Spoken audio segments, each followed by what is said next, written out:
Koperasi UTHM berhasrat untuk menjadi koperasi unggul dan berdaya saing dalam memperkasakan sosioekonomi keanggotaan koperasi. Tentang penglibatan KOP UTHM dalam industri makanan dan minuman. Menggunakan jenama secangkir, 3 outlet perniagaan F&B telah diwujudkan. Menjual menu-menu masakan Melayu, Barat, pastri dan menyediakan pelbagai minuman panas dan sejuk termasuklah menjual kopi yang dibreu. Kewujudan Akademi Secangkir Ilmu bertepatan dengan peranannya menyokong usaha menghasilkan modal insan yang berkemahiran.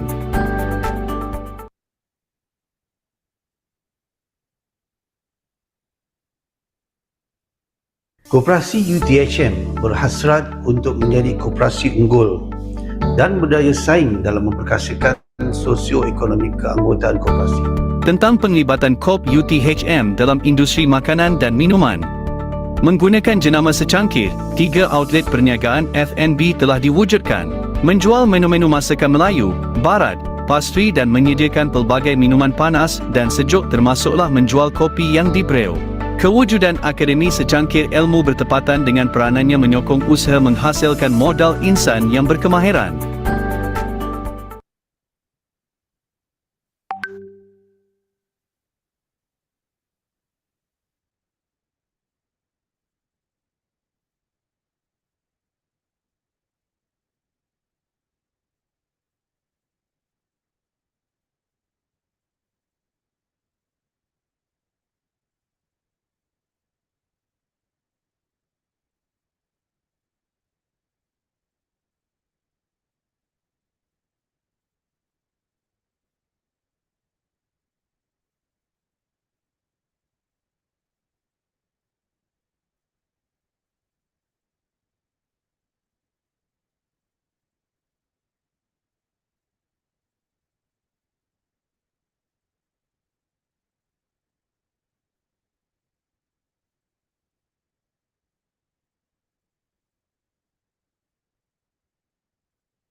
Assalamualaikum dan selamat tengah hari. Boleh dengar suara saya tak?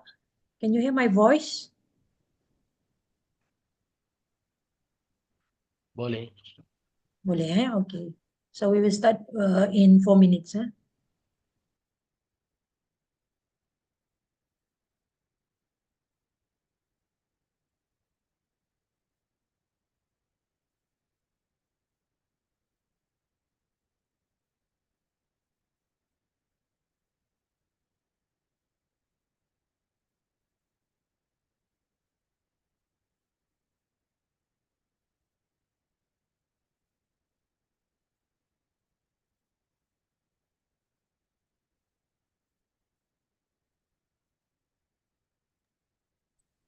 Right, the host asked me to start now because my time is 1:57, but let's use his time, I guess. Right, Assalamualaikum and good afternoon, everyone. Do we record this session, Dr. Felix?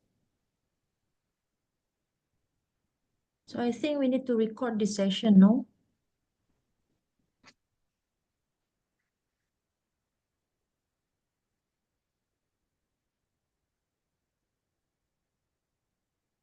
Okay. Right, Assalamualaikum and good afternoon, everyone. So on behalf of the organizing committee, we are pleased to welcome all of you to parallel session of MUTRFC 2024. So in this session, we will have 8 presenters. All presenters are given 10 minutes for presentation and 5 minutes for Q&A session. But in case you have internet connection problems, okay, if you have submit the pre-recorded video, you may ask our technical team to, or ask me to show the pre-recorded video in case your internet connections are not in a good condition, okay? Just let me know.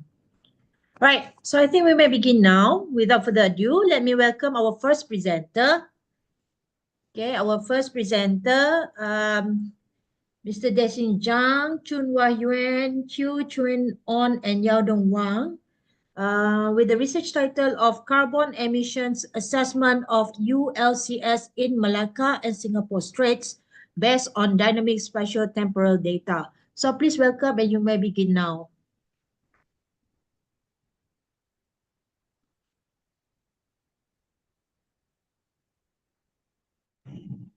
Okay, so now can you hear me? Yes, yes. Okay.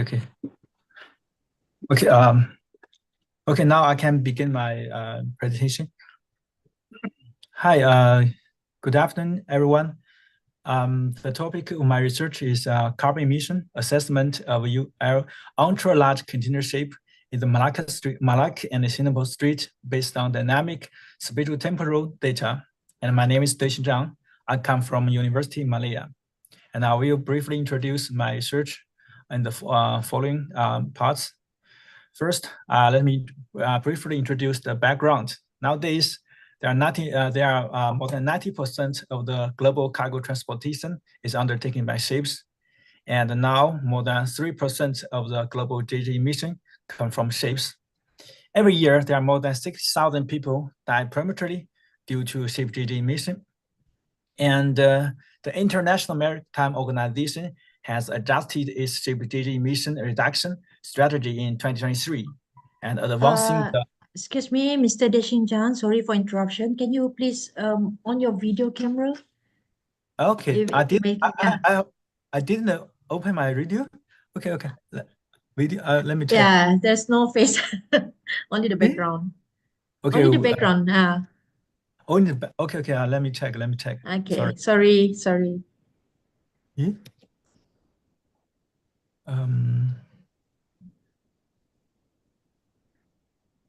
Okay.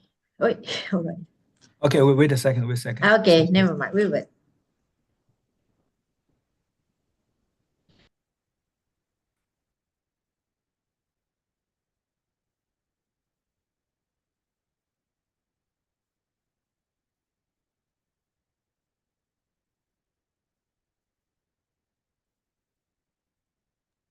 Can you see my face now? No, right?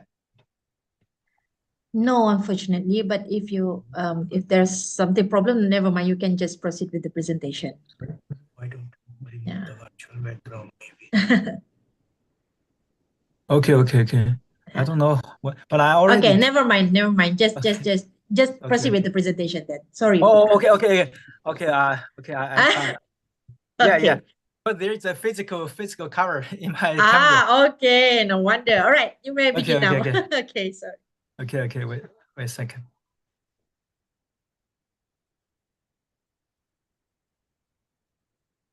So now, can you see my slide? Not yet. Okay. Wait a sec.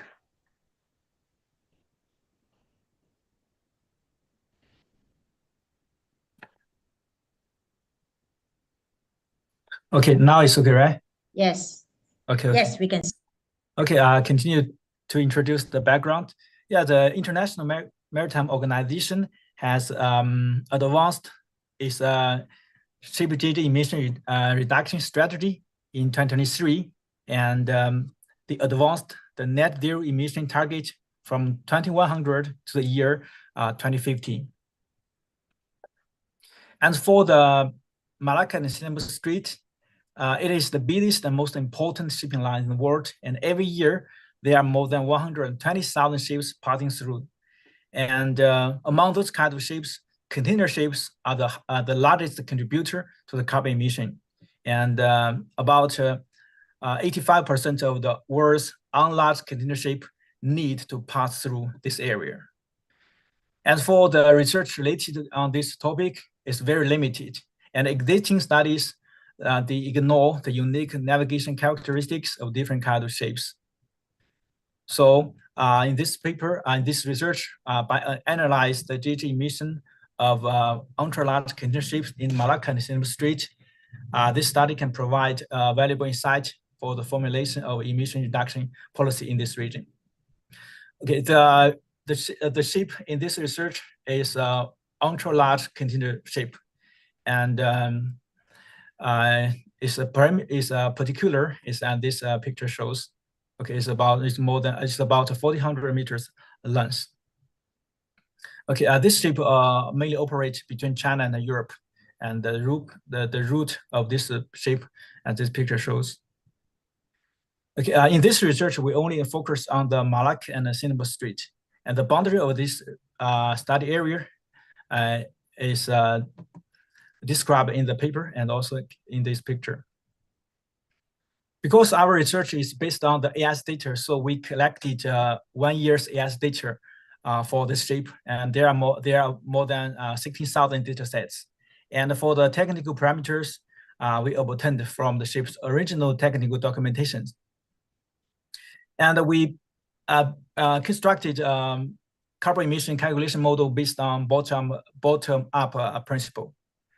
And based on the calculation model we built, we calculated the ship GHG emission inventory in the Malacca-Singapore Strait under 4 voyages.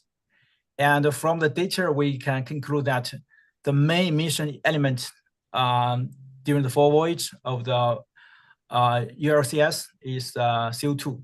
And among the others, the NOx accounts for the largest proportion. And this picture shows the total carbon emission of this ship under 4 different voyages. And we can see that from the voyage 1 has higher emission than voyage 2, and voyage 3 has higher emission than voyage 4. Okay, voyage 1 and voyage 2 are 2 segments that are passing through Singapore and Malacca Strait among a complete voyage from China to Europe. And voyage 1 is in the direction from Asia to Europe, and voyage 2 is in the direction from Europe to Asia. And the reason why voyage 2 has higher emissions than voyage, the reason why voyage 1 has higher emissions than voyage 2 and voyage 3 have higher emissions than voyage 4 include the 2 factors. The first factor is that when ships sailing in voyage 1 and voyage 3, they will berth at Singapore. From this picture shows the speed variation of the ship under 4 voyages. We can see in the voyage 1 and the voyage 3, there is a period that the ship speed is 0, which means the ship is under berth. Okay, so during this this time, the ship will generate extra emissions from the auxiliary engine and its boilers. The second reason is that voyage 1 and voyage 3 have higher draft than the voyage 2 and voyage 4. That's because when ship left the Singapore port, they will get loaded and filled. So voyage 1 have higher draft than voyage 2, and voyage 3 have higher draft than voyage 4.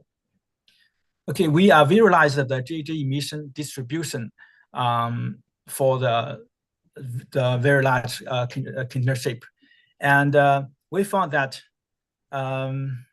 in the Asia to Europe direction, the highest GHG emission intensity is located in the port of Singapore, and in the Europe to Asia direction, the highest GHG emission region is in the segment between Port Klang and the boundary of the Malacca Strait and Singapore Strait. Just as this square region shows. And to better assess the environmental performance of the ships, we calculate the ship's unit GHG emission intensity using this formula. And if this value is higher, means the ship has worse environmental performance. If this value is lower, means it has a better environmental performance. And we found that the ULCS has better environmental performance on the Europe-Asia route. And compared with the Malacca Strait and Singapore Strait, the ULCS, the ultra-large container ship, has a better environmental performance in Singapore Strait. And to better understand the the relationship between ship speed reduction with the ship GG emission. We calculated the ship GG emission under different speed reduction situations, and also we perform the data regression, and it showed that there is a strong linear relationship between ship GG emission and speed reduction, and this is the regression result, and the absolute value of the slope indicate the impact degree that the speed reduction has on the vessel's GG emission, and we found that the impact degree that the speed reduction has on the vessel's GG emission is affected by the vessel's draft. Okay, based on the research, we propose two strategy to reduce ship GG emission in Singapore and Malacca Strait. And the first one is when the ship calls and ports of Singapore, if the power consumption during the berthing can supplied by shore power, which can reduce carbon emission by about 2.4%. And the second is the reducing ship speed to reduce cargo emission. And the increase in sailing time caused by reduced speed can be offset by optimizing port waiting time and improving cargo handling efficiency. And about a 10% reduction in speed would decrease total emission by about 50%. Okay, this is my introduction to my research. Thank you. All right, thank you very much, Mr. Deshing Zhang, for the interesting presentation, I would say. So I now would like to open the floor for questions. Is there any questions from the floor? You may ask now.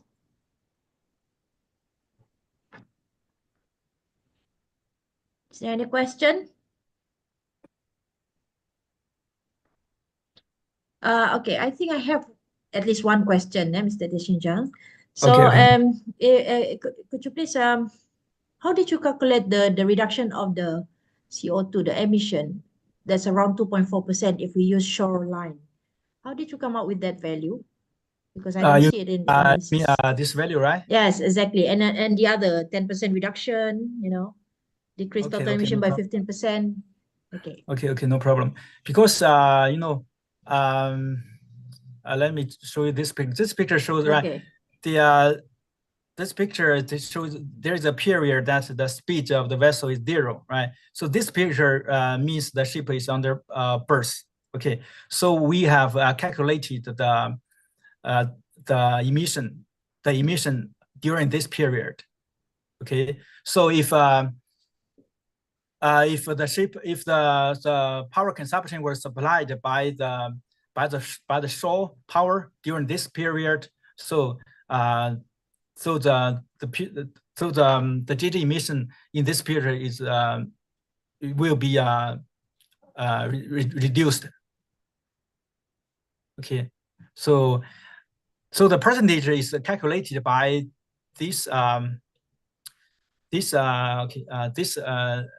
segment's emission divided by the total emission. Okay, now I get it. As for because we have built a bottom-up method to calculate the ship GG emission, and we have, because also we have the AS data. So we, for example, if we have changed the speed at every position to 90% of the original speed, then we can calculate a GG emission result. So we can get the ratio. Okay, now I understand. Okay. Right. This voyage 1 and is it 1 and 3 that is the most, has much more emission than the rest? Is it what voyage 1 and voyage 3? Yes. So it comes from Europe to Asia? Yes, the voyage 1 is from Asia to Europe. And Asia voyage, to Europe. Okay. yes. So Asia to Europe has higher emission than the direction from Europe to Asia. Because they are starting up, isn't it? At the birth. Because Okay. yeah, two reasons. Two reasons. First reason is because in the Asia to Europe direction, it will take a long time. You see, about more than it will has a long sailing time, just because it will burst at Singapore. The second, because in the Asia to Europe direction, the ship will carry more cargo. The draft is much higher. Yeah, you can see the voyage 1 has the draft more than 15 meters. However, in the other direction, only less than 13 meters. That's the reason that they are different. But all the voyage are the same. I mean, the same standard. All the size of the voyage is the same. Is it all similar? the same? Yes. Okay. They are the all same. right. They are same. They're Okay. Because voyage 1 and voyage 2 just the two segment in a ship's voyage. You can see this. Okay, I will briefly go ahead and see. Okay. So this is the ship's route from China to Europe. So voyage 1 means in this voyage the ship from here to here, and voyage 2 means also in this voyage when the ship turn back. Okay, so voyage 2 means from here to here. So they are the same situation. The situation the same. The same shape, the same situation. Okay. Just the direction is different. All right. Okay. Okay. Thank you very much for the explanation. So is there any other questions? Okay. So I think if there is no other questions, so I thank you again, Mr. Deshin Chang, for the presentation.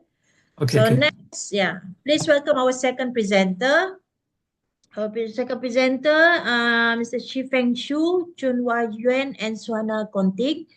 Okay, with the title Development of the Cold Chain Logistics Information Platform for Ghana Naval Oranges based on blockchain technology. So you may start with your presentation now. Yeah.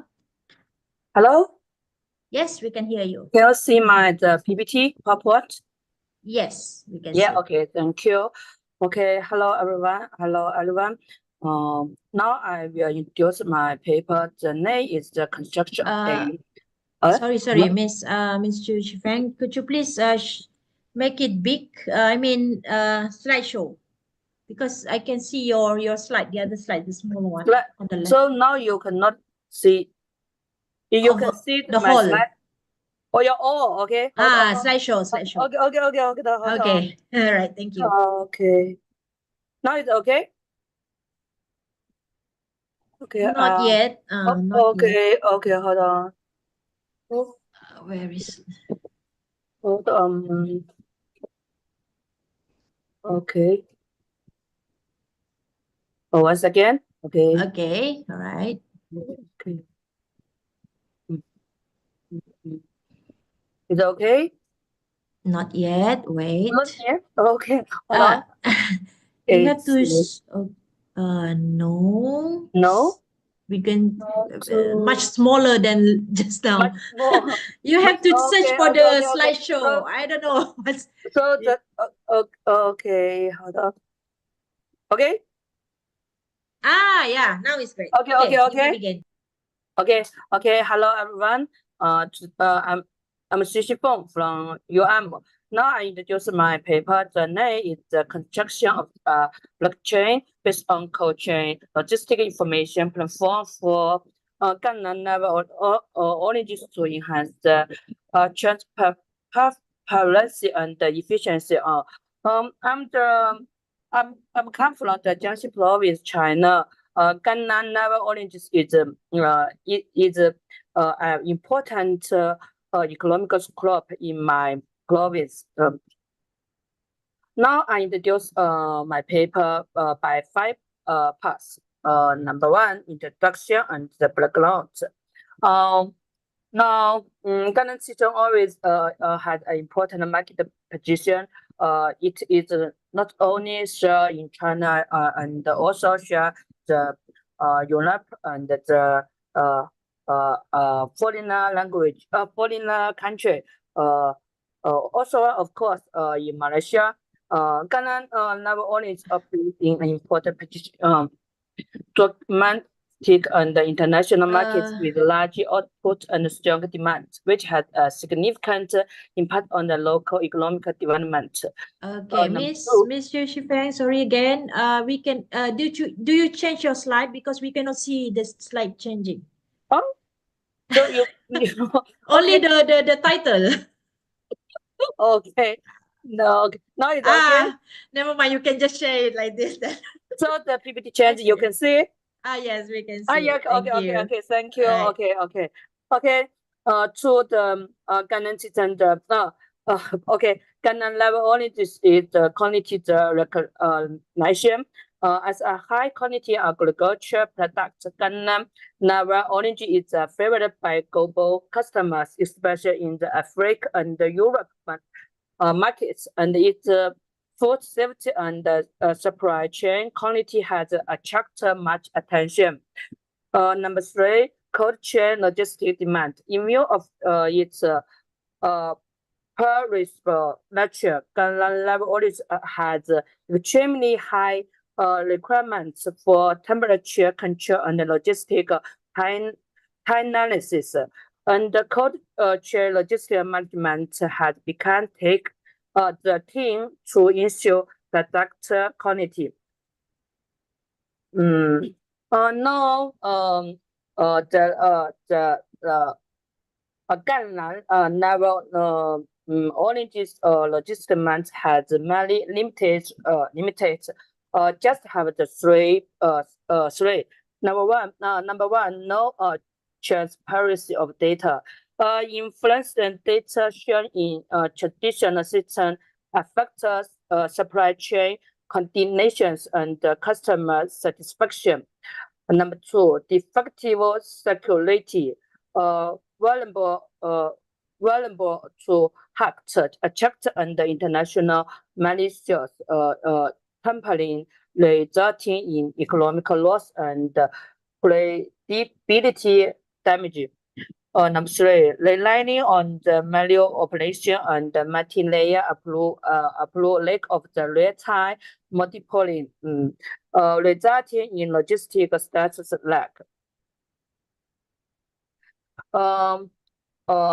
Number 2, design and the implementation of the local platform.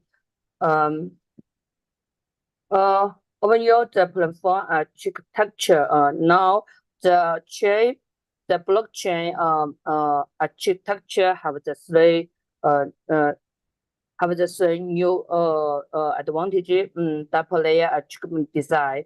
The platform adapts a dual layer architecture, which is divided into application, interaction layer, and the blockchain consensus layer to ensure efficiency, collaboration, and data security. Number 2, apply the interaction layer function. It covers logistic service and order management, providing transparent service from the order to delivery to enhance user experience. Blockchain consensus layer core based on the smart PBFT algorithm. The efficiency consensus on the alliance chain is realized, and the data collector be checked with multi-verified. Okay. Detailed explanation of the consensus mechanism of the smart PBFT. I think there are 4 parts. Number 1, data metrics consensus algorithm. Smart PBFT adopts the data metrics consensus algorithm to simplify the international incentive strategy, improve the data consistency and processing efficiency between nodes, and ensure the state operation of the system. The election mechanism for the leading people. The scoring ranking method is introduced to dynamically adjust the leading load queue according to the load data process ability to ensure efficient consensus process and enhance the network fault tolerance. Number 3, improve the error handling mechanism used to make broadcast mode to handle the errors in the consensus algorithm, simplify the process, accelerate the execution, reduce the network latency, and improve the overall system performance. Three-stage consensus process. The stage of the preparation and the submission ensure the correct transaction order through the optimized by the fault and the tolerance mechanism reduce the message transmission and computing overhead and the speed at the consensus reaching. Okay, number 3. This is the experience environment setting offering and the load host configuration. Data collection and the performance monitors. Comprehensive analysis of the performance indicator. Number 1, throughput compression. The average throughout of the smart PBFT algorithm part reached 482.9 transaction per second, which was 15.65% and the 13.84% and 27% higher than PBFT, DPoS, and POW respectively. And network latency analysis. The average network latency of the smart PBFT platform was 144.77 milliseconds, which was 13.27% and 14.01% and 41.02%. Compared with the PBFT, DPoS, and POW, algorithm perform respectively. Number 3, resource consumption assessment. The average CPU occupancy rate of the smart PBFT algorithm perform is 43.67%, and the memory consumption is 3.60 GB, which is significantly reduced compared with the PBFT, DPoS, and the POW algorithm perform show efficient resource utilization. And the for a smart PBFT algorithm has much advantages. 1, efficiency and safety improvement. By use the smart PBFT, by simplify the consensus process and reduce the international incentive stage, the PBFT already significantly improve the system efficiency and security, especially for cold chain logistic sensory that handle a large number of the transaction orders. Network delay optimization. The optimization consensus mechanism reduced the unnecessary message transmission and computational overhead. Reduce network latency and maintains the system stability and response speed even under poor network condition or in the policy of the malicious loads. Number 3, reduce the resource consumption. Smart PBFT algorithm use hardware resource efficiency through multi-search process and parallel computing technology compared with other algorithm CPU and memory resource consumption is lower, which improves the overall performance of the system. In the future, we could have the future research direction one cluster chain in interoperabilities and price protection technology and smart contract upgrade, edge computation integration. This is in the future research direction. Okay. And the last one is the crucial and the application value. In the future, the planned village I think have the good advantage. Number one, efficient consensus mechanism. The smart PBFT algorithm simply the consensus process improve the data processing efficiency and ensure the security and stability in the multi-participate thoroughly. And the number two, transparency and the traceabilities. Blockchain technology enhance the transparency of logistics information, like the whole credibility and improve the quality of the supply chain management. Cost optimization, automate logistic process, reduce the manual intervention, significantly reduce the operating costs, and improve the overall economic benefits. The last, it proves the reflects the case for the global cold chain management of high-value agriculture products, which had wide application potential and reflects the significant. You have 1 minute left, eh? Okay, 1 minute. okay, thank you. Okay. Impact of cold chain management of high-value agriculture products.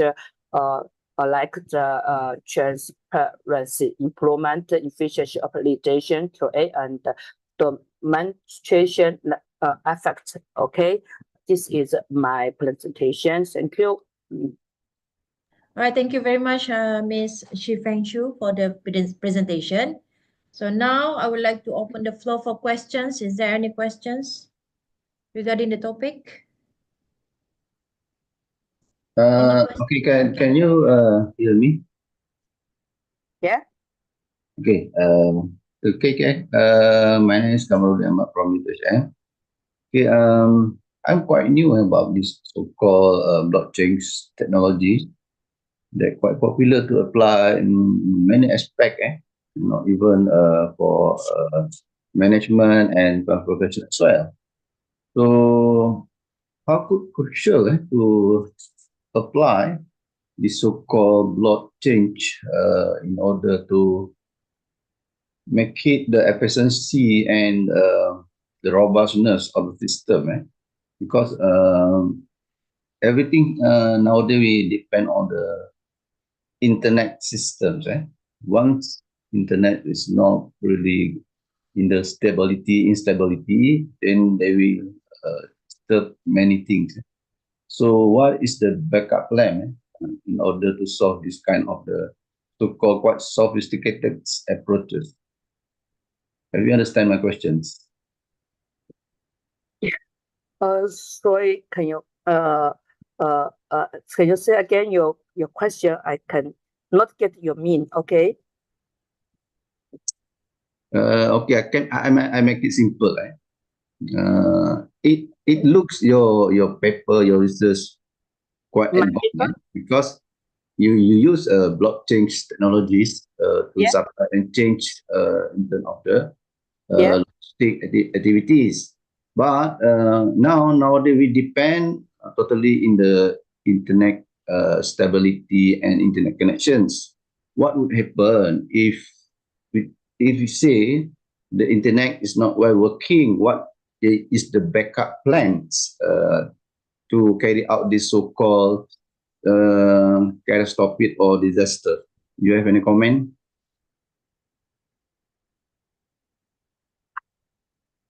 Okay. Okay. Oh. Okay.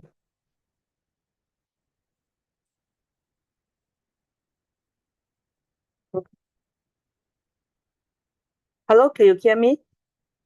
Yes, yes. Yeah. Okay. Uh. Um. Because now so the teacher want to ask me why I use the smart PBFT the technology. Yeah. Hello. No, I think it's more on the Kamarudin number asked you about what will happen if the internet is not that good. So it may affect your logarithm or the platform. Is that correct, Platform. Dr. Kamarudin Amba? Yeah, because Ah, nowadays no. nowadays people tend to show the advance of the technologies. Now AIs and blockchain. Now all this depend on the internet stability. Do you have any backup system in case the internet stability instable, not stable, not quite stable? It may malfunction or everything. So do you have any backup to carry out to deliver so-called this efficiency? Of logistic management. Okay. Uh, I'm so sorry. My English listening is not very well, so I don't understand what you want to ask. What? Okay. Okay, it's like this. Do you have any backup system if the internet is unstable? It's not stable. Okay. Okay. And also Okay. you want to ask me the the blockchain smart PBFT the plan for. Yeah. Yes, do you have it? The backup No, system. I don't have, but I do experiment because I have a friend. He have the he studied computer. So I ask Kim to help me and do the experiment. Yeah. This is this is not in school or in the university the hard work. This hard work is in the used in the company. Yeah. Hello. Okay. Yeah. Okay. Did she answer your question, Dr. Kamarudin? I don't I'm know. so sorry. I I'm so think sorry. I Okay. did not really understand what I'm saying. I just felt like that. Okay, it's okay. Sorry. So I think from what I understand what you are talking just now is it's still under experimental stage, isn't it? So the efficiency that you're telling us just now, the conclusion part that you compare with the other I don't know, other platform. Yeah. So how did you do that? I mean there is the efficiency is during any internet connection Okay. conditions or not? Oh, can you tell me my the what? Yeah. Hello. Yes. Yeah. Uh, uh, this paper because my major in the logistic the culture logistic. So the blockchain the hardware I use the hardware in of a company. Yeah. Okay. All right. Okay. Thank you. Okay. All right. Thank you, Ms. Feng Chu. Okay. So any other questions? No. So thank you very much, Mr. Feng Chu, for the presentation. So Okay. Thank now, you. yeah, welcome. So I would like to welcome our third presenter. Okay, with the title, A Cross-Cultural Comparison of Women in India and Malaysia on Trip Training. Bayong Adila Shamsul Harumain, Suhana Koting, and Harshit San Lakra. So you may share your slide. Yes, you may begin now. Thank you. Hello, Assalamualaikum. Boleh dengar tak? Waalaikumsalam. Boleh. Okay. So, I'm just going to do my best to follow the time that we gave, which is 10 minutes. Thank you, Dr. Aline. So basically, the reason why I'm here today is just to share some of our work. It's not in progress, already completed.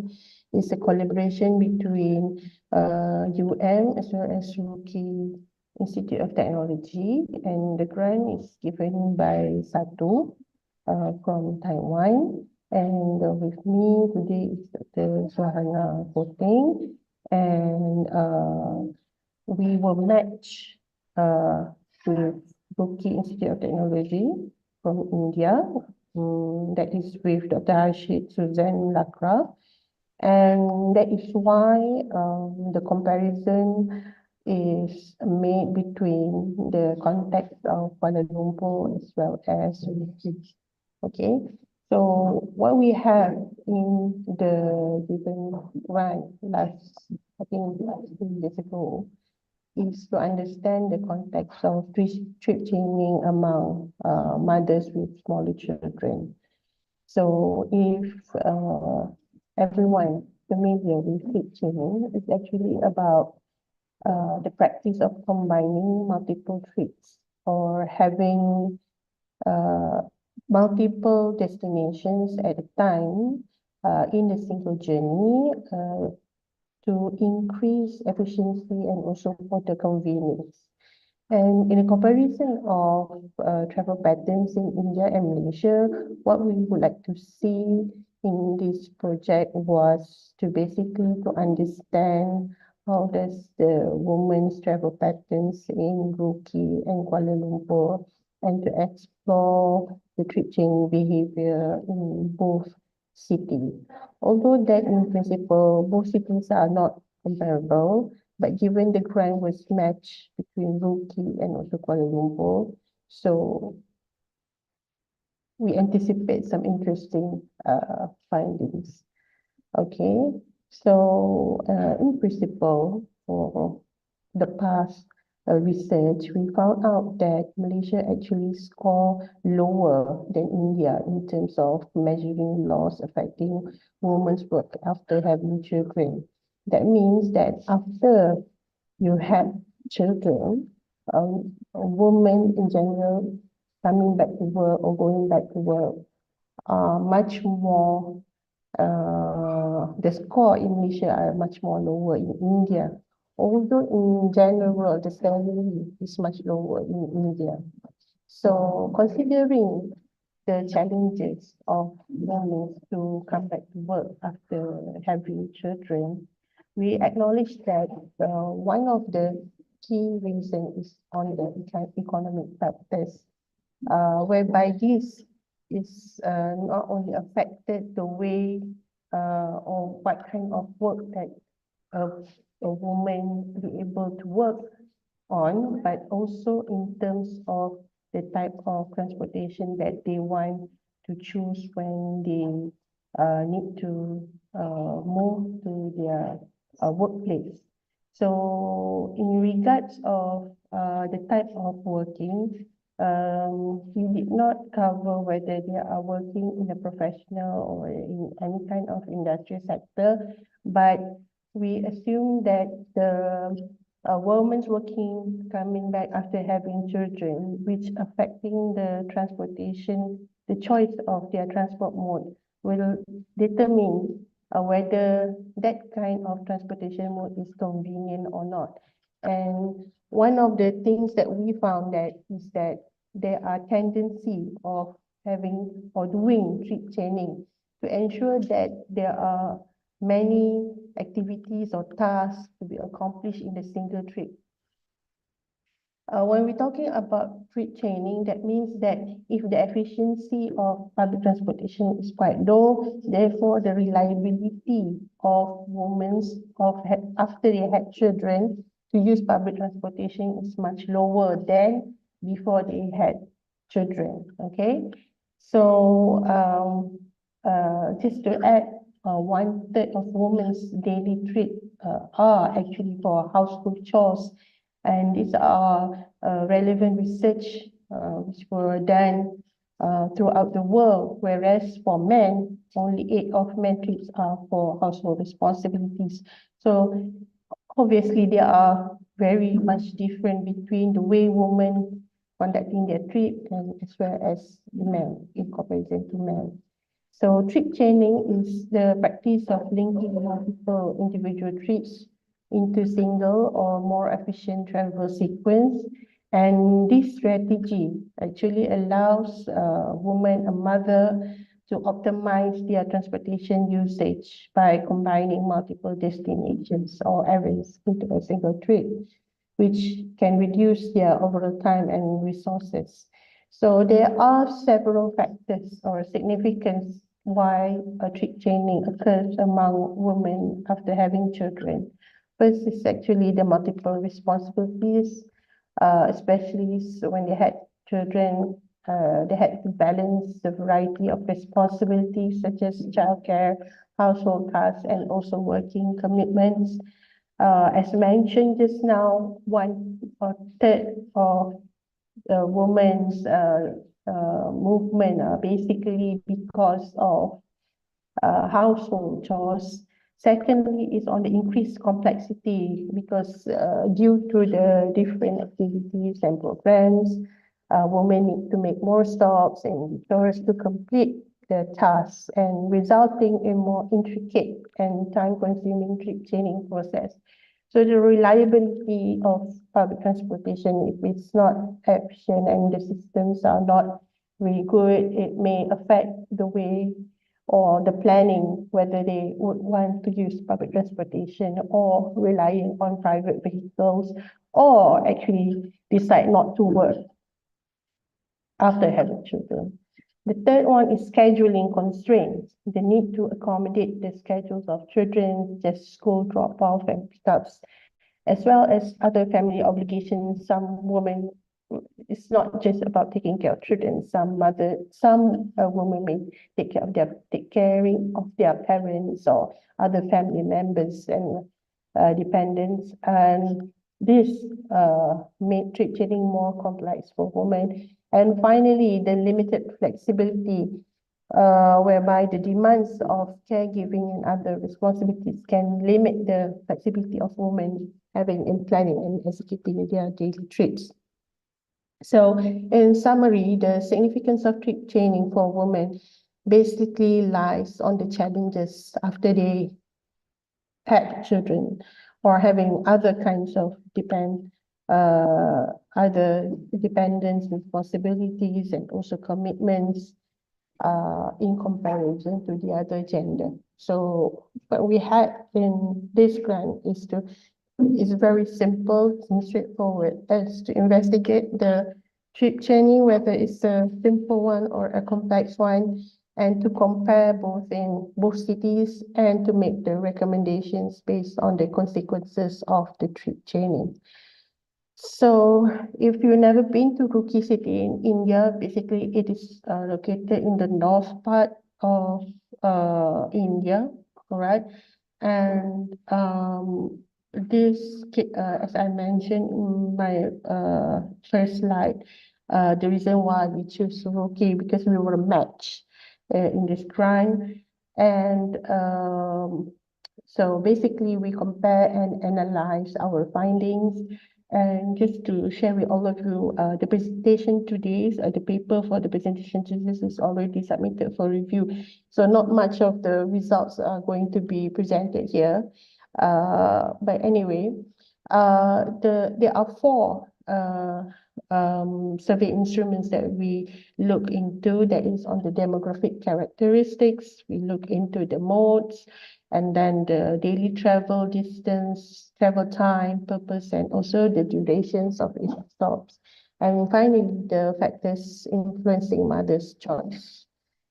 The finding, I can summarize it into 4 main findings.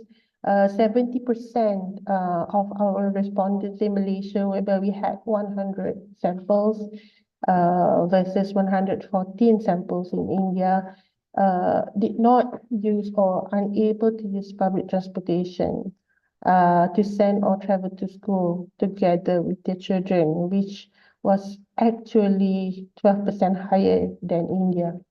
And we also see that only 80% of our respondents in Malaysia had experienced travel with children using the train, in comparison to 33% of women in India. And we also find that in Malaysia it's quite convenient, as about 50% of our respondents travel less than 20 kilometers and only acquire 30 minutes daily from home to workplace or from workplace to home. However, in Rookie, what we found is that 80% of the working mothers, which is our respondents, commute shorter than Malaysia, which is 10 kilometers or less, and a lower percentage of mothers, that is about 12%, travel more than 10 kilometers. So we can see there's a similar findings from the past research, where the working women who had children travel actually shorter and spend maximum travel only around 30 minutes in most of the cases. So as a comparison to Rookie respondents and Kuala Lumpur, we can see that Rookie respondents spend more on monthly transportation expenditures as their distance between home and work increase. However, the respondents from KL spend high costs on monthly transportation expenditures as the travel time increase. So it's also interesting to see that the overall time commute from home to work of working women in care was actually a little bit critical compared to the overall commute time from work to home. This is due commitments to send their children during the morning rush hour and arrive before 7:30 at school. So there were 3 factors we found that led to the complexity of the trip planning, that is the traveling distance, traveling time, and also the expenditure. So here are the 5 main challenges in public transportation usage, which has led our respondents mentioned that the reliability to public transportation is difficult when they had to do trade chaining. The first one is the lack of flexibility, as we might know that the multiple stops and the different trips combining into one really needs a lot of flexibility, because they are traveling with younger children and with schedules, different schedules, picking up time, dropping off time, is really need a lot of flexibility in terms of public transportation schedule. Secondly, in terms of comfort, women often feel less comfort using public transportation, especially when traveling with children, and then to accommodate the needs of having strollers or different bags for sekolah transit or whatnot. And thirdly, on the safety worries, issues such as harassment. Dr. Adila, 1 minute left, yeah? Sorry. Okay, Yeah. okay, understand. Lack of accessibility, and finally, the perceived unreliability. So the perceived unreliability, in my past research, we have found that the perceptions plays quite a main role. However, we do not go into the differences between whether a much higher educated woman are different from a lower educated woman in terms of the perceived identity, but we look forward to go into that. So finally, we believe that policy interventions is important to improve and enhance public transportation comfort, especially to meet the trip chaining needs. And as a summary, this study, we found that there are significant variations because of the cultures and regions. And we find that there is distinctive nature of women's travel need and also the needs of policy interventions in both countries. So I think that's all for today. Thank you very much for the opportunity, Dr. Eileen. Yeah, thank you very much, Dr. Yohandila, for the interesting presentation. Sorry for interruption It's okay. because of the time constraint. Sorry about Yes, that. yes. So I open to the floor. If you do have any questions regarding the topic, you may ask now. Any questions?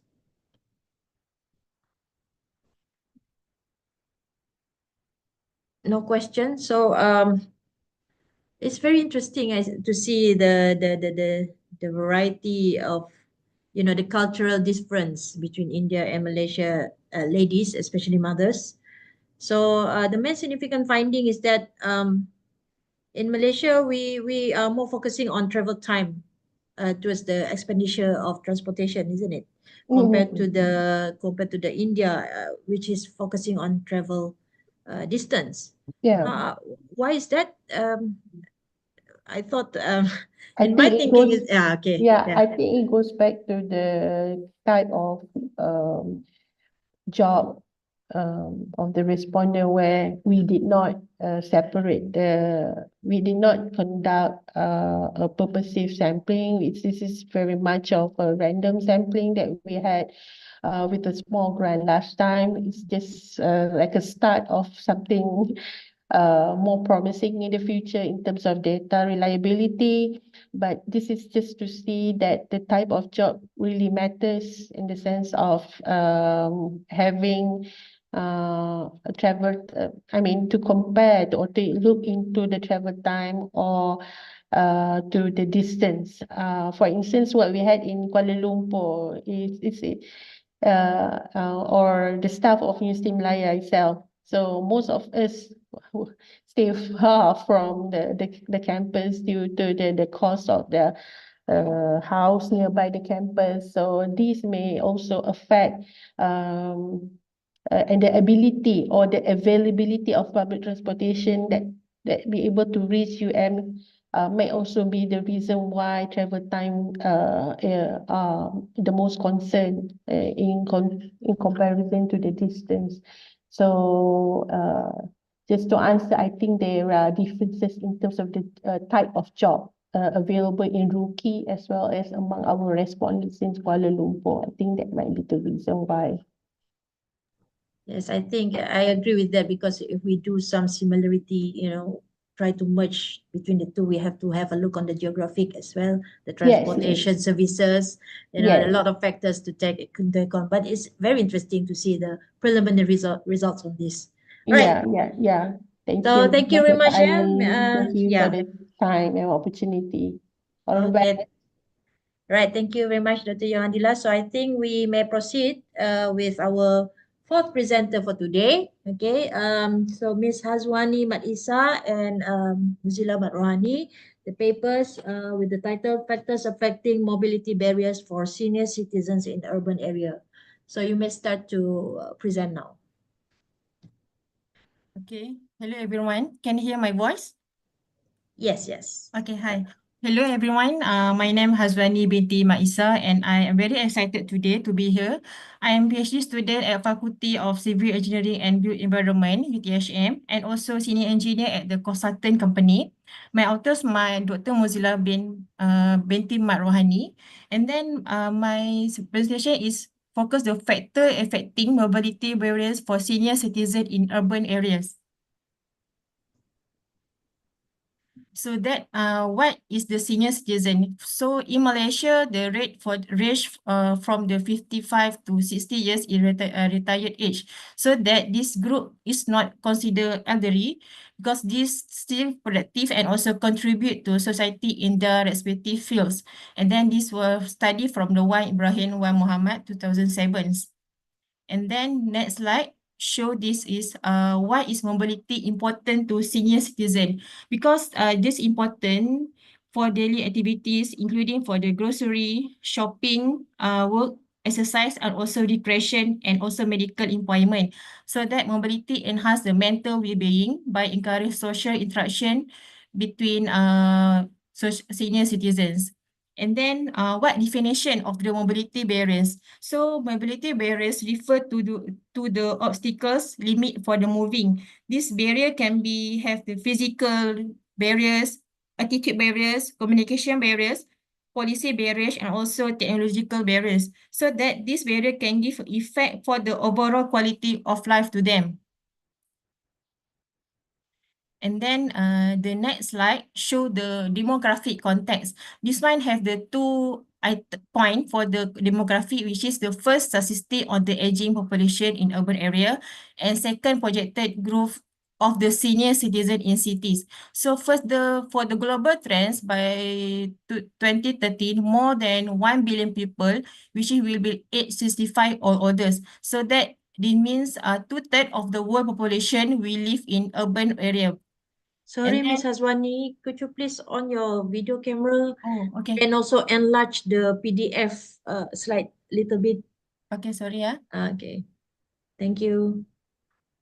Can see the full? Yes, your video you cannot open it, no? Okay. Oh, there's no face. Okay, okay, never mind. I just proceed with the presentation. Thank you. Okay. So, okay, sorry. And then for the second is in the specific data from the UK, the show that population at 65 years is very increased for the 50% in both urban and also rural. Compare with the under 35 years, which is the projected grow by only 8% in urban areas. So that third, the subnational variations. In the UK also, the younger people likely like to live in the cities, such as the national park and also the coast. And then the projected grow for the senior citizens in cities. First, the global projections. The number of people aged 18 is mostly increased in the urban area.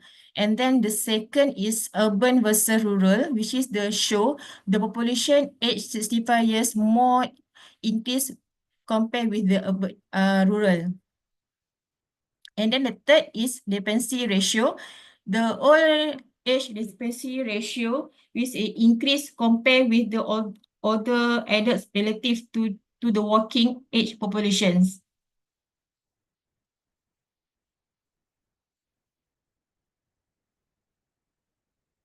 Okay, this graph show the population by age group selected years at UK's. This sourced by the population estimate principal population projections 2016. This show that the age 85 and over slightly increased at the UK's. And then the second graph show the percentage for the population age 65 and over in urban area, also increased compared with the rural area.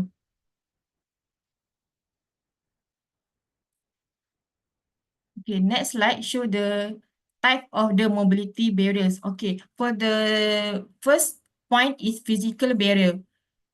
For example, is poor infrastructure, lack of ramp, and also uneven sidewalks. And the second is environmental barrier, is weather condition, bad weather condition, and also pollution. And third is social barrier, is isolation and also lack of the social support. And fourth is economic barriers, which is due of the cost transportation and also affordability of the mobility aids. And the last is technological barrier. It's difficult to them using the modern transportation application and also device. This point I will explain to next slide. Okay, so this is a few factors that affecting mobility barrier for senior citizen. First, for the healthy and also the safety problem. Aging involves a range of physical, psychological, and also social changes, so that this impact to their driving ability. And then due to the decline in physical fitness, senior driver may face issues such as difficult to turning because they are head to the left or right to check the traffic. So that it can also challenge to the brake and also on. So there result the many accidents involved by the senior citizens. And then apart from that, the good infrastructure such as pedestrian pathway, efficient public transport management and so on can also help senior move to their intended destination safely and also comfortably. Okay, the next slide, study by Hodemaker 2013. Mobility abilities in this group decline due to their physical changes, highlighting the need for the additional support to meet their mobility requirements.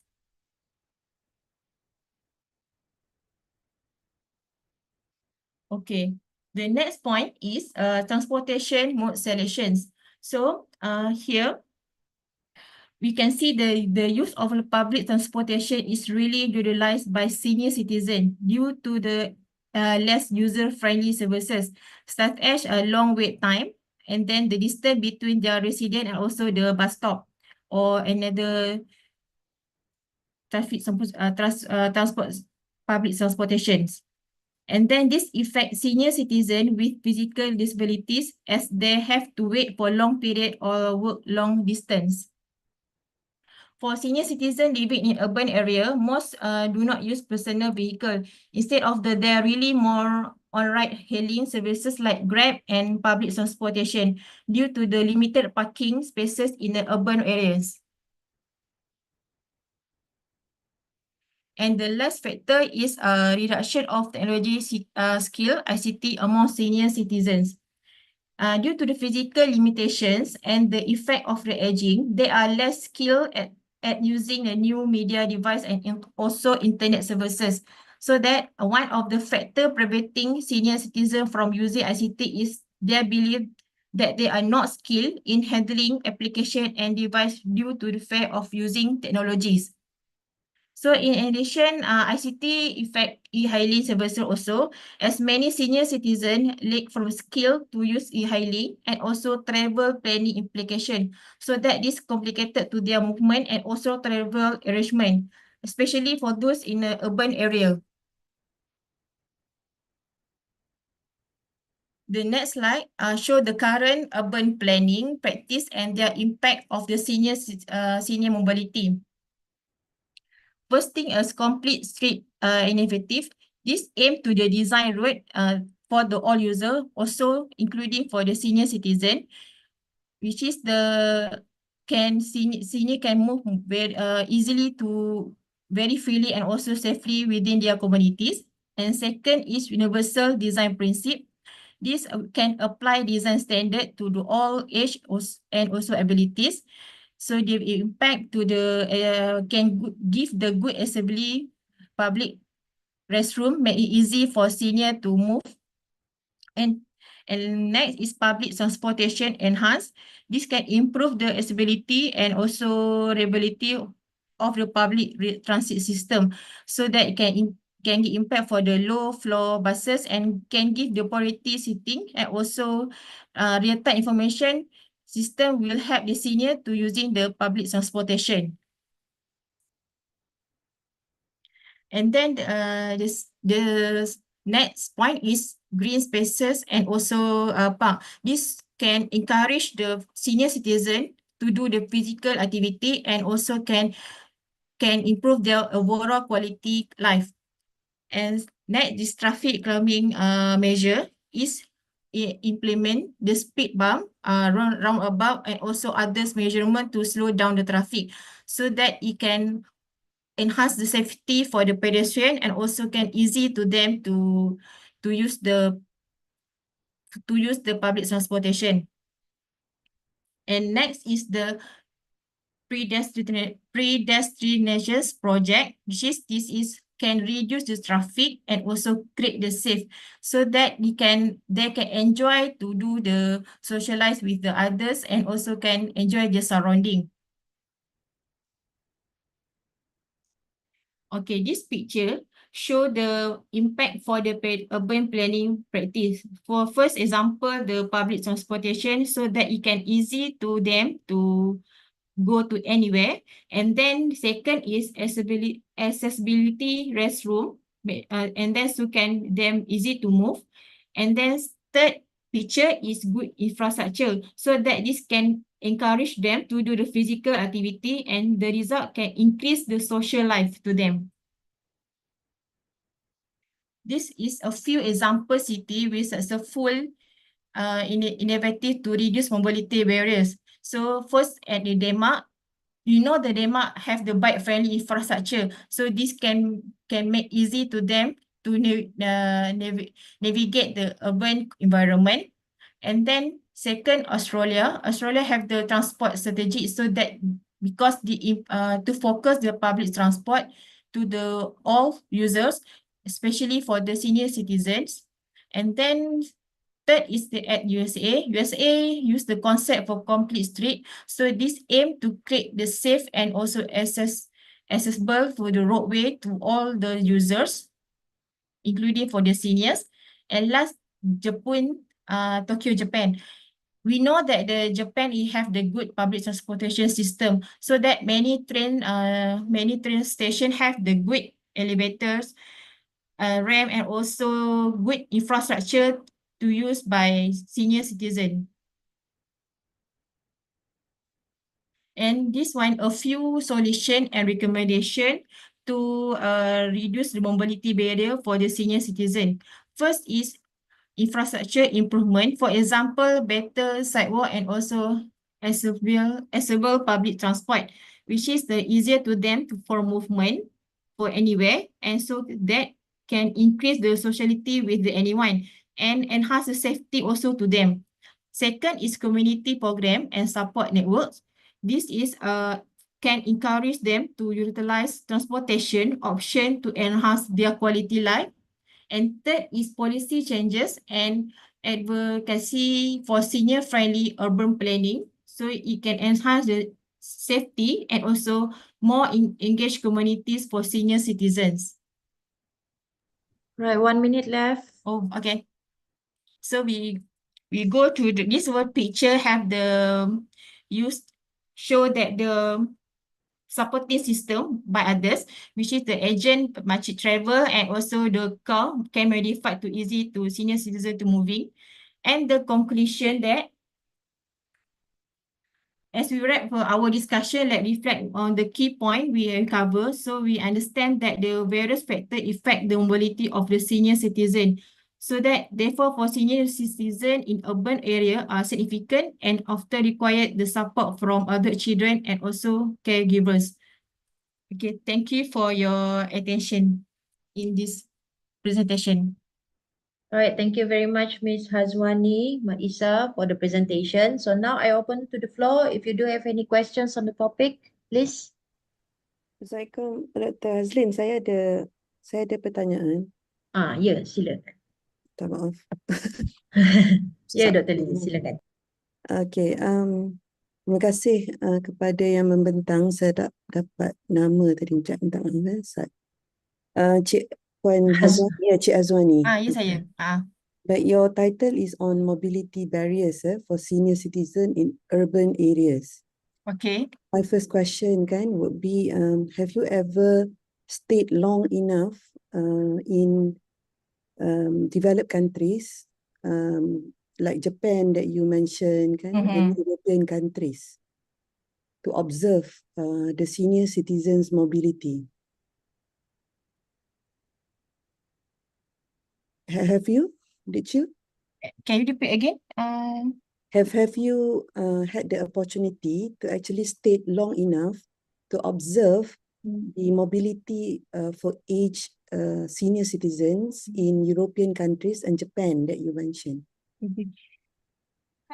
This one, yes, I just roughly just search have the good facilities for the senior citizen lah. That one, a few country I search I search for the others previous authors, so that I can say that the Japan and the one of the best facilities for the senior citizen also, because Okay. the transportation is very good there. Okay. One of the obvious thing that I'm not seeing in this presentation is the distance factor.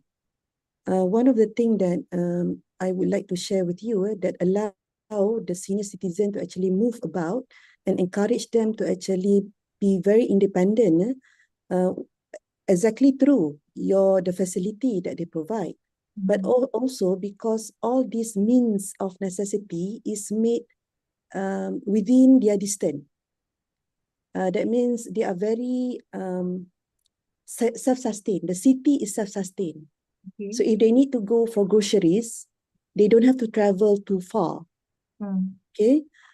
So they can still move about using their, if they are on wheelchairs, or in their assisting apa tu tongkat-tongkat tu kan, move apa mobility punya item apa tools kan. Yeah. But yes, correct, the slope of the pavement are well adjusted to accommodate their mobility, but also because of distance, because these facilities, this necessity are near to their home. Okay. So that encourage mobility among these people. Satu tu, maybe we want to also talk about distance, because they don't travel, they cannot walk too fast. And another thing that I observe in Japan as well as in the UK, which I stayed a bit long, the length of the road is made smaller, especially near the neighborhood where they stay and they have to travel. These are called cities as well. Yeah, but it is made small. So they don't have to cross, a very big road. Big roads are rarely seen in Japan as well. I think because when I was in Japan in 2007 pun, when I wanted to take the train kan, within Tokyo kan, or outside of Tokyo, I had to travel like 45 minutes to outside, or I cannot remember the city, on daily basis. The escalators are not available actually. Then 2007, it's difficult to get even a lift, a lift. So you can imagine the accessibility to the older people. But I think the necessary facility are made within. I was in a smaller town after that. Still in the city center, there's a university complex and so on. I can see a lot of aged people actually move about, go to the complex, but because it's near to the neighborhood, macam tu, they self-sustain. Okay, keduanya, we didn't talk about, I would like to see more the discussion, not on for you, but maybe for other researchers kan, that looks on aging. The distance between the availability of toilets, because when you have to have a lot of toilets can within a traveling distance, for not just aging people, for you to encourage people to walk, to encourage people to ride bicycles. I think the accessibility to toilets are also important, which is not I think considered. I've already seen a discussion specifically by a few researchers just on toilets, because this will encourage active mobility. We talk about cycling in Malaysia, kan? We talk about walking more in Malaysia, but we don't consider the weather and also these facilities that are needed. And toilets are required by aging population. That will be just my input and observation that I think can help the country to see the holistic picture of mobilizing every parts of the community. Thank you so much for your presentation. Okay. Thank you so much, Doctor, for your sharing your knowledge. Yes, thank you so much to Ms. Hazwani for the presentation and also the insightful, I think the insightful contents on the mobility among elderly, especially in Malaysia. We have so many issues on this. Okay, that insight is very, very good. Thank you very much, Dr. Idris, for that. So I think we need to proceed now, okay, with the next presenters. Okay, so I welcome the fifth presenter by Akmal Abdul Rahman, Chiasta Mahmud, and I myself. Okay, but this will be presented using pre-recorded video because I have been informed that the line is not that good. So we may please technical team, you can show the pre-recorded video for the presentation. Thank you.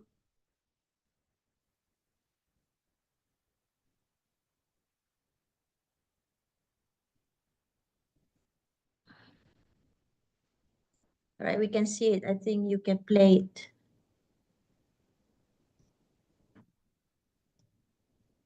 For the introduction, people with disabilities or PWD are defined as individuals who experience long-term impairments in physical, mental, intellectual, or sensory aspects, which, when combined with various obstacles, can hinder their full and effective participation in society.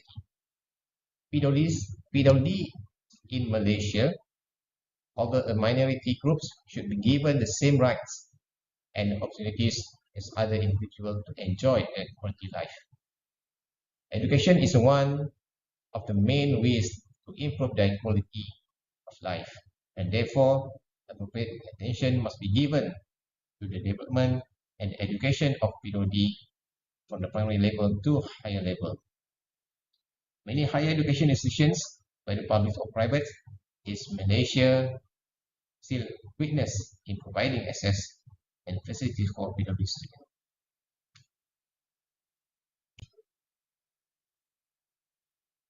The objective of this research to examine facilities obstacles faced by PWD students in higher education institutions.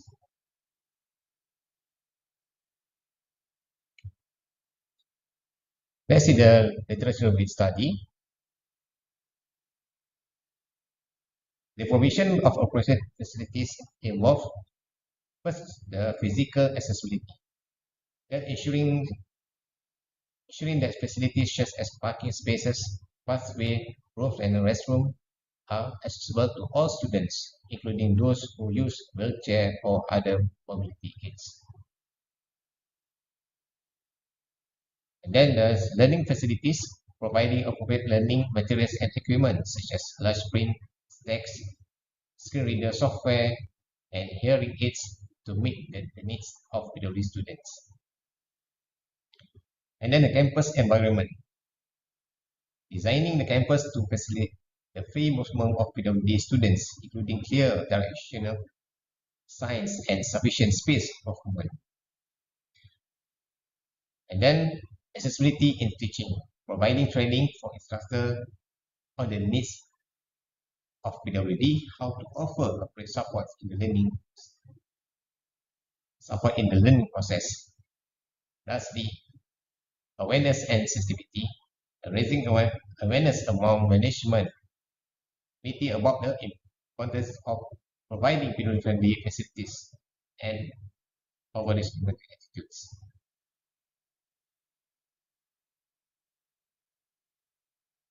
The physical environment is a major factor that hinders students with disabilities PWD, as the lack of appropriate facilities can restrict their movement and activities. Facilities such as ramps for the visual impaired, elevators, wheelchairs, accessible toilets, and designated parking spaces are essential to facilitate the mobility of PWD students. Without disability-friendly infrastructure, such as inclined pathway for wheelchair user and sometimes riding blocks as finder for the visual effect. The movement of PWD becomes more difficult.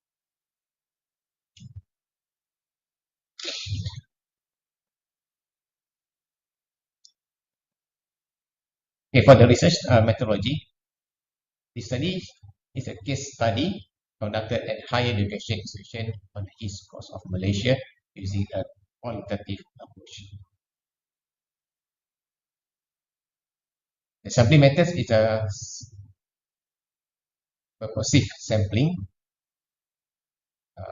Participants are selected based on specific characteristics or criteria relevant to the study. This method ensures that the sample is aligned with the research objective. There are 15 participants in the sample size, include 8 polytechnics. The interview methods is a technique with a high ability because data are obtained directly from participants. For the findings, participants expressed dissatisfaction with the management of disability facilities at the higher education institution. They felt that the management was not proactive enough in providing disability-friendly facilities such as ramps, handrails, elevators, and upgrade stairs. Additionally, of existing facilities, which led to difficulties for PWD students in moving around and accessing the necessary amenities. In this discussion, can divide to 4 scope. First, about infrastructure issues. The issues for infrastructure is a lack of elevator and stairs design issue, slippery cement floor and accident risk, absence of ramps and handrails, psychological and social implication of accessibility. For the recommendation for improvement, they should install elevators and modify the stairs, provide no-slip flooring, install ramps and handrails, and improve signage and visibility. The absence of elevators, flooring design, stairs, slippery floors, and the lack of the ramps contribute to an environment that is unsafe and accessible to many.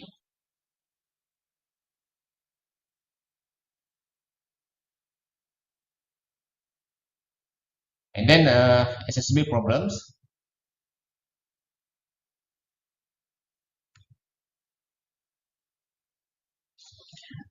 The issues is the absence of ramp from parking to building, impact on accessibility and mobility, misuse of parking space.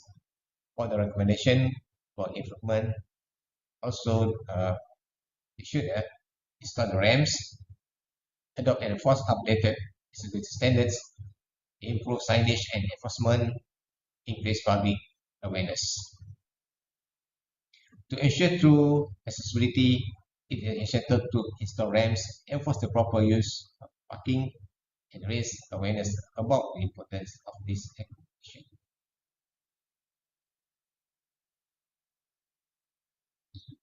And for the category facility designs, the issue is failure to meet accessibility standards, challenges of using stairs without assistance, psychological impact and feelings of embarrassment. For the recommendation for improvement, install the elevators. Elevators should be mandatory in all multi-story buildings to ensure that individuals with disability can access every floor. Provide alternative routes where elevators are not visible. Accessible ramps or other forms of transportation should be provided to ensure equal access. And then assistive services and other recommendation for improvement use universal designs in access for all, better and more accessible parking spaces, enhance signage and accessibility guidance, more inclusive sanitary facilities, and accessibility in busway and entrance. So, addressing this shortcomings through the inclusion of accessible designs, supportive infrastructure is important for inclusive environment that meets the needs of people.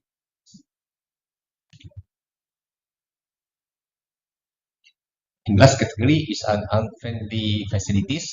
The issue is physical accessibility challenges, impact on user experience, psychological and social implication, legal and ethical consideration. So there are recommendations for improvements, adjust the counter, and then adjustable counter, implementing counter with adjustable height can cater to both standing and seated user, enhancing accessibility. Lower sections, the counter at a lower height, approximately 27 inches or 69 cm, allows the chair user to engage comfortably without the need of adjustment.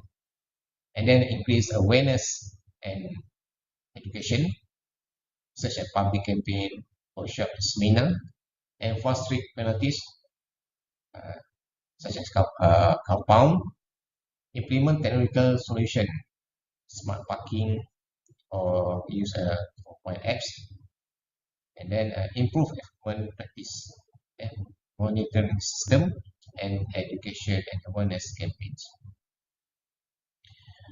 So addressing this design through universal design principle adherence to standards is important for inclusive environment that it needs for all people.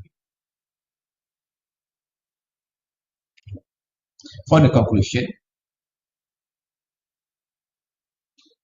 people with disabilities (PWD) should not be marginalized because they are individuals with the same feelings as typical people.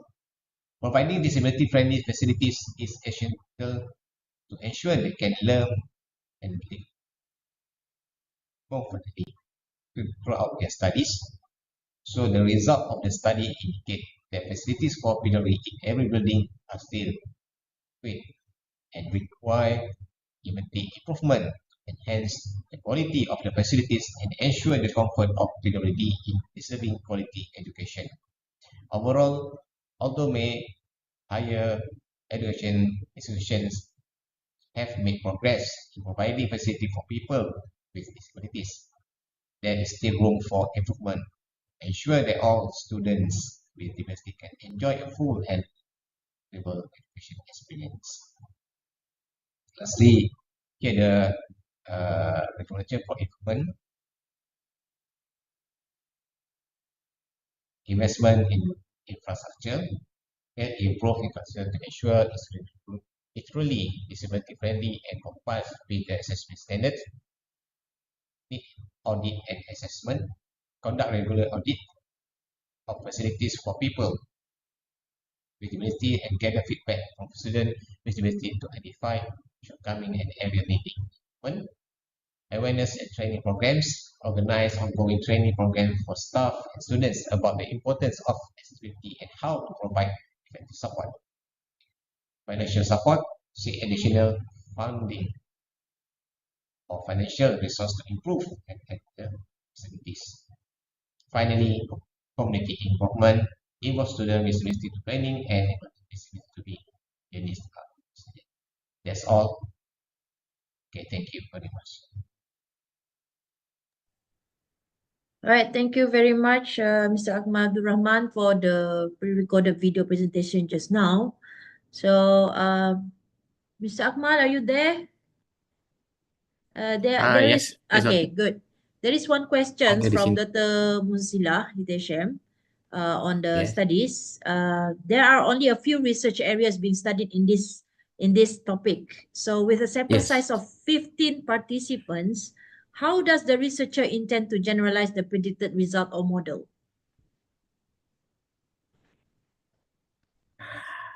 Actually, Doctor, for my research lah, for my study, I see that qualitative methods,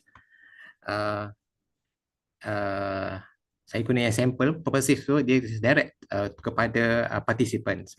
Kalau ikutkan dia, saya merujuk mana tak ada orang kata yang satu figure yang stated lah, yang stated figure yang mengatakan berapa dia punya bilangan.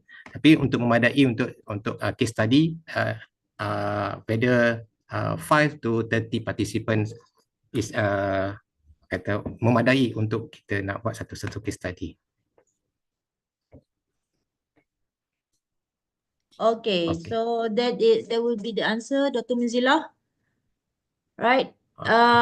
Thank you. What about the other question? Do you have any other questions on this topic? I cannot ask question because this is my I am one of the co-authors. So yeah, any questions or any suggestion that may help, Yes, any studies? suggestions? Yes, we are really welcome on that. Yes, I really welcome any suggestion. All right, I think there's no question and there's no suggestion from the audience so far about this topic. So thank you very much again, Mr. Akmal, for the presentation. All right, so we will proceed with the 6 presenters on the topic of compliance of standard signages provision based on visual inspection at primary school zones in Johor, which are the authors are Hazira Bujang, Muhammad Erwan Sanik, Nur Baizura Hamid, and Nur Ain Idris. So you may proceed with the presentation now. Thank you.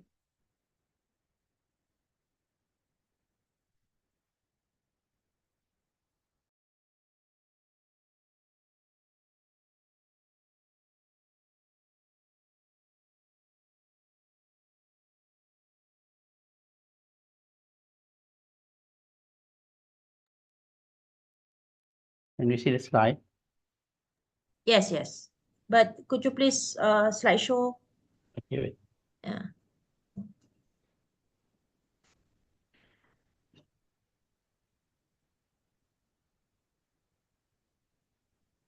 Okay. Okay, yes. Wait a minute.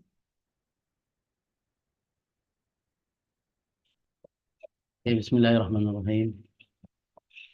Assalamualaikum warahmatullahi wabarakatuh. And a very good afternoon to Dr. Alin, all presenters and participants.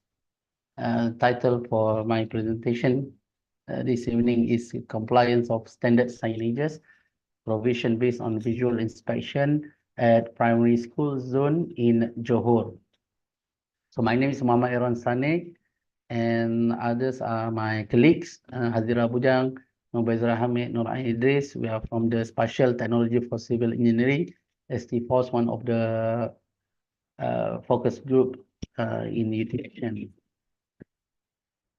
Okay, the content of the presentation consists of introduction, objective of study, methodology, results, and concluding remarks. So from 2009 to 2012, 2,243 child pedestrian casualties was reported, accounting for 30% of all pedestrian casualties. And school zones, of course, are the critical focal points for child pedestrian safety. And proper signage is pivotal in influencing driver behavior, reducing accidents, and improving safety in school zones. Studies show that a 30-kilometer speed limit sign reduces near-miss incidents by a factor of 7, meaning that if there's originally 70 incidents, it might reduce to 10 because of the factor of 7.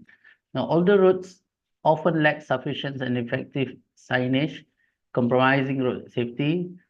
So regular inspections and upgrades are necessary to maintain compliance with the road safety standards, especially in school zones. So this study was carried out to identify compliance with standard signages along roads adjacent to schools and to highlight the recurring safety issues. The flow of this study, the methodology starting from the prelim works, and then data acquisition and data analysis. And then in the prelim work, was carried out by identifying the study locations using the Google Map. So we have here 10, we have select 10 schools, primary schools, okay, out of I think 900 schools, but these schools met the criteria we need for the study. And of course, we have select the standards and guidelines, for example, the METRA, developed by MIROS, the Arantene Jalan and RSA, Road Safety Audit guidelines by JKI. And in data acquisition, we carry out by using the visual inspection. So just using the checklist and also the observation, by using the road safety audit stage 5 guideline. Okay, as you can see in the figure 1, that is the school zone layout, and the list of signages is 1 to 8 signages over there. So you just go walk through the roads, and then just tick if there is the provision of this signage or not, yes or no. So that brings us to the data analysis. Use to calculate the compliance rate and chi-square test. So for the results for compliance rate, among the schools, only SK06 or SK Peserai achieve full compliance. They have all 8 signages. The remaining 9 schools show varying levels of non-compliance. SK Bandar Pontian and SK Nonchi having the lowest compliance rate at 12.5%. And the overall compliance across all schools is 50%. This raises concerns about the safety of children in this zone, since missing or inadequate signages may increase the risk of accident. And this is the result of chi-square test. To refer to the table, the chi-square test result here show the chi-square test of 20 and a p-value of 0.018 and 9 degrees of freedom because with only 10 samples. Okay. Then we based on the chi-square distribution table, we obtain the p-value of 0.018. So since the p-value is less than 0.05 at 95% confident, this indicates that there is a statistically significant difference in compliance and non-compliance with the safety standards across the schools inspected. So the denial hypothesis have been rejected. Okay, the null hypothesis assume that there is no difference in compliance across routes. So the test provide evidence that there is a significant difference in the level of compliance with safety signs across the school. All right, based on the road safety inspections carried out and do some simple thematic analysis, the recurring issues identified across the 10 primary schools with regard to the road safety categorized as this 10. The top 4 is the signage issues, missing or poor condition of signs, road surface conditions, uneven and damaged road surfaces, footpath and pedestrian safety, damaged or inadequate footpath, and lack of adequate road infrastructure such as distribution lanes and bus laybys. And other issues are street lighting, barriers and safety features, roadway marking, traffic flow and control, drainage and obstacles, and also sign placement and visibility. These are the examples of image taken during the inspection. So the A is the poor signage SK02, we see SK, I'm not sure, pantai, not pantai dalam, but some dalam, parit, I think. Okay, B is the uneven road surface, also at the similar schools, and C is the damaged footpath at SK10. SK10 is Senggarang, SK Senggarang, and D is no provision of bus layby, and SK06, SK Kota Raja in Pagut. So these are only the example, but this issue is recurring, is most frequent inspected in this 10 schools. So I would like to, we have several remarks for conclusion. Low compliance with safety signage. The study revealed only 50% compliance with standard signage in primary school zones, pointing to significant gaps in road safety infrastructure. Critical safety deficiencies. Key issues included inadequate of deteriorating signage, poor road conditions, and insufficient pedestrian facilities, all of which increase the risk for school children. Therefore, the need for comprehensive safety measures. Improving road safety requires a dual approach. First, upgrading physical infrastructure, for example, signage and road condition, and secondly, educating children on road safety practices to reduce accidents in school zones. I'll wrap my presentation. Thank you. Terima kasih. Any question? Right, thank you very much, Mr. Ewan Sanik, Muhammad Ewan Sanik. So I open to the floor. Any questions regarding the topic, title? Any questions from the floor? Hello, Dr. Alin and Yes, Dr. yes, Ewan. please. I'm sorry, I'm Dr. Suhana from University Malaya. Thank you, Doctor, for the quite interesting actually. It is quite straight to the point, but the impactful, the research is quite impactful, I think, for our school children. I have one question regarding the what you call it, the index that you use. Can you go back to the signage? Oh yeah. Wait. Okay.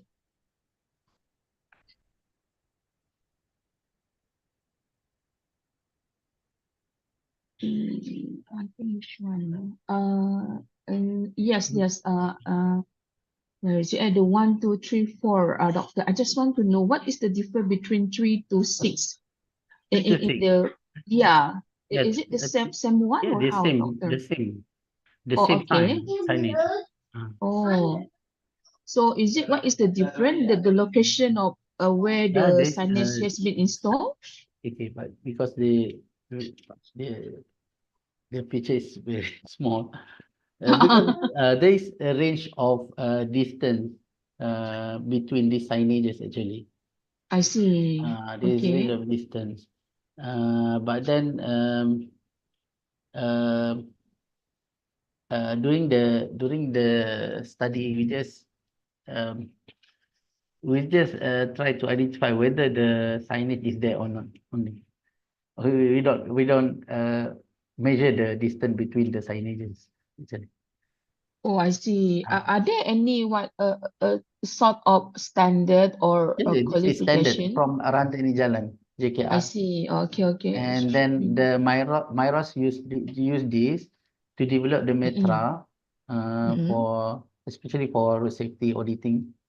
They use the standard from Arante Ini Jalan. I see. Oh, okay. Are you plan to extend your study, Doctor, regarding I mean, what have you from this finding? Are you plan to extend it or how, Doctor? Oh no, actually this honestly this is only our course project. I see. Given Because the because it looks like it can be extended to become a community project, Doctor. Yeah, of course. Yeah. Okay, then. That will be good because it can contribute to community, especially at school. So we know that how safe is actually the pathway, okay, and then road to school, especially for the kids. Okay, Doctor, thank you very much. Good job. Thank you for the question. All right, thank you, Dr. Swana, for the questions. All right, I think Dr. Kamari Namba has a question to ask. Mas Anggo, no one. You bagus. Yeah. The simple question, this is quite dilemma question. We have to call many guidelines from the KR, from MIROS about the signage and the layout safety for our children in school areas and put enforcement for speed and speed zone. Whereas the reality is the management or town planning in Malaysia, they put all the school in the major trunk road, which is we know already the trunk roads speed limit can be up to 90 kilometer per hour, whereas some area 60 kilometer per hour. But for school zone area, they put the advisory or enforcement low as 30 kilometer per hour. So this quite complex issue. Yeah. How are we going to incorporate this kind of situations by law, by the guideline, by the practices? Because I think we got quite failed in terms of the planning, the facilities for our community, which is connecting the school area, institutional area, nearby the major trunk road, the facilities for travelers. So what is your comment on this issue? Because this is, I think, the first thing is planning. Because if we really plan the things, so this issue will not raise. Because if we plan properly, the school should be adjacent to the main road or trunk road. However, the thing is already there. The schools is already there. That's why the important thing now that we provide proper signages. That is the least thing we can do. The signages must be there. But if you read studies from overseas, they also suggest the what we call that, two-stage speed limit. I'm not sure about that. Two-stage speed limit. Before arriving at the school area at 30 kilometers per hour, it must be another speed limit reduction. Since most of the trunk road is 90 or 80 kilometers per hour, so the speed should be reduced gradually, not suddenly, a sudden reduction, like the substandard curve, substandard curve with the high speed, and then suddenly we meet the curve, and then we need to drive in a very low speed.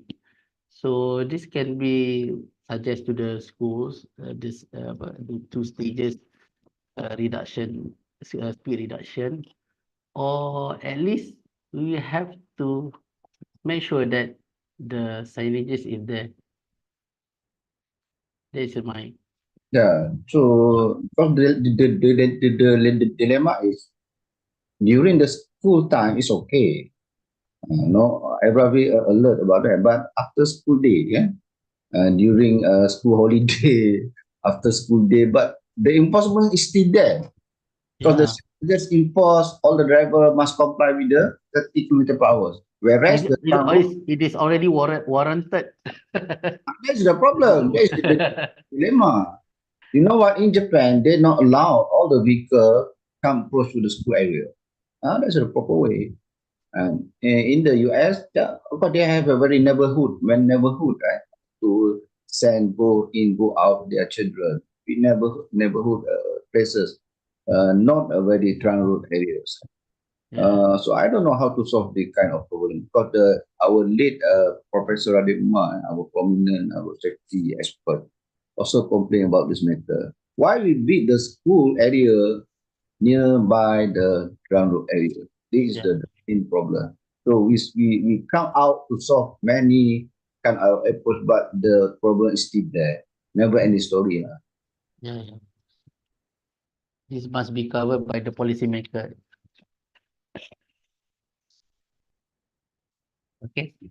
All right. Thank you very much, Thank Dr. you. Kamudin Thank you, Nambat, Deputy for the Moderator. insightful input, I think. The issue that never lasts in the school zone. But yeah, we will try to, in the future, perhaps our voice or our study will be voiced out to the authorities. All right. So I think we should go to the next presenter, okay, by Mazlan Rafida, Muhammad Khairul Afzan Muhammad Lazi, FM Jakarni, Siti Nur Nakibah Kamarudin, Muhammad Irfan Shahrin, Muhammad Farhan Zulkifli, Siti Asma Hassan, and Muhammad Nakiuddin Muhammad Warid, with the title Review on Mechanism and Evaluation Methods of Pavement Skid Resistance. So you may, we can see your slides, so you may begin now. Thank you. Assalamualaikum warahmatullahi wabarakatuh. A very good afternoon to all the participants and the community. Okay, my name is Rafida binti Mazlan. I'm a student PhD from University Technology Malaysia, Faculty of Civil Engineering. So my topic is today is review on mechanism and evaluation methods of pavement skid resistance.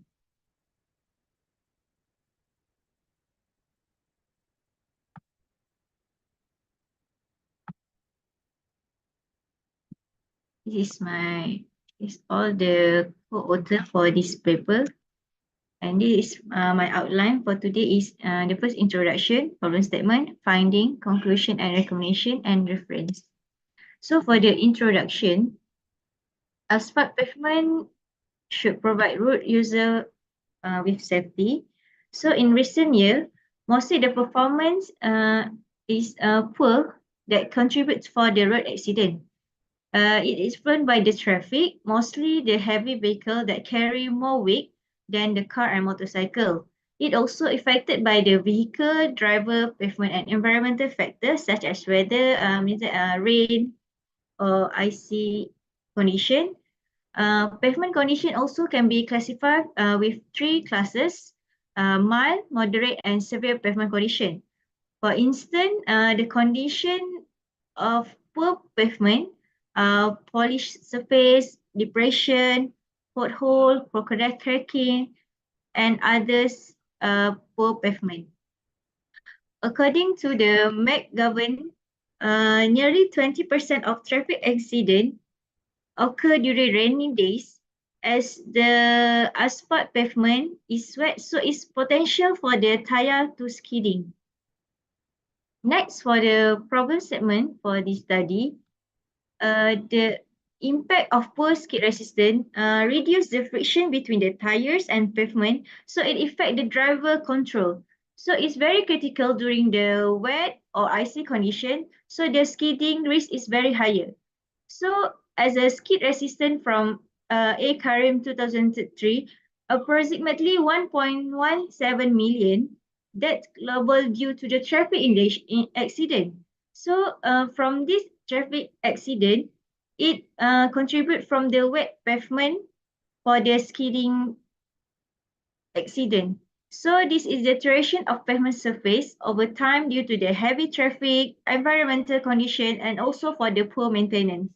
So the poor skid resistance lead the road accident. Next, for the factor affecting skid resistance, the skid resistance of pavement surface influenced by the tires.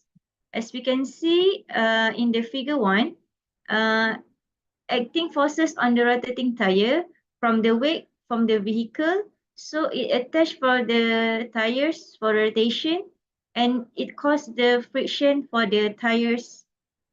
So the skidding happened when a force generated to prevent the tires from rotating slide around the road surface.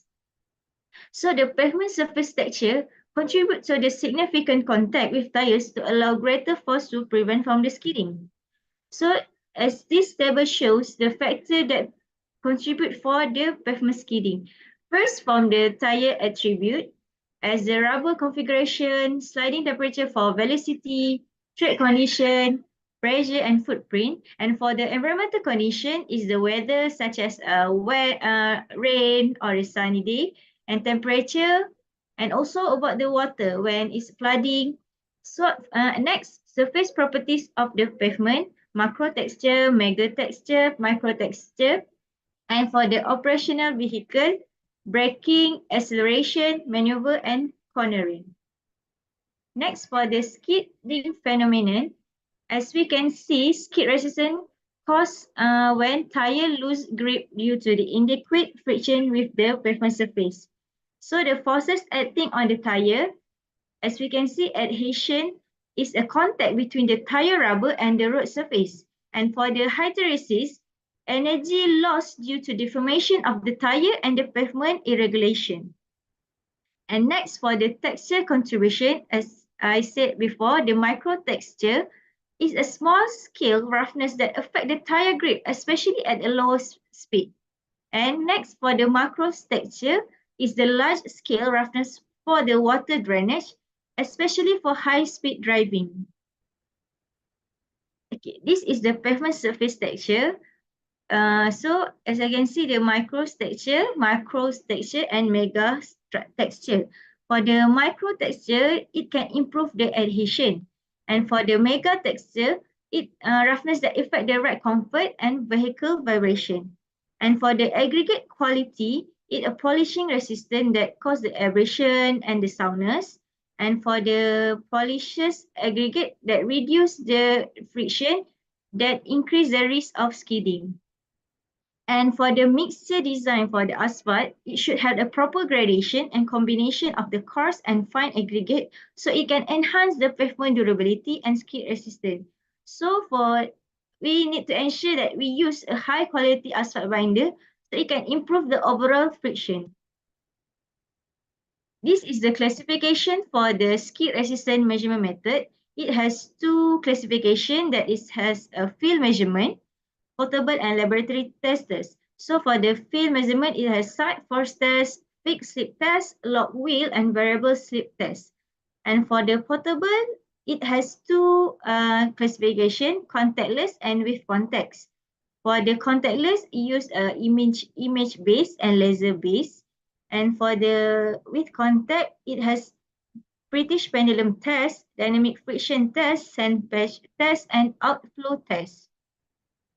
So this is the measurement technique with the operation. For example, for the British pendulum test, use the pendulum test the test means that is use the BPT machine, so we can get the reading is BPN, British pendulum number. So this evaluation is based on the low speed sliding contacts with the height of pendulum with the pavement surface. And for the dynamic friction tester, it for the rotating friction, it can get the DFT number, or it can see a friction coefficient. So it can display the graph of the friction coefficient for different rotational speed. So it based on the IFI, International Friction Index. And for the side force, for the principle is used as sideway force coefficient. So the operation is we measure the average of the side force perpendicular to the plane of rotation. Means that we can use at a roundabout, T-section, curve, or straight section. And it can measure accurately wet road skid resistance. So for the side force coefficient, SCRIM, it also can measure accurately wet road skidding resistance.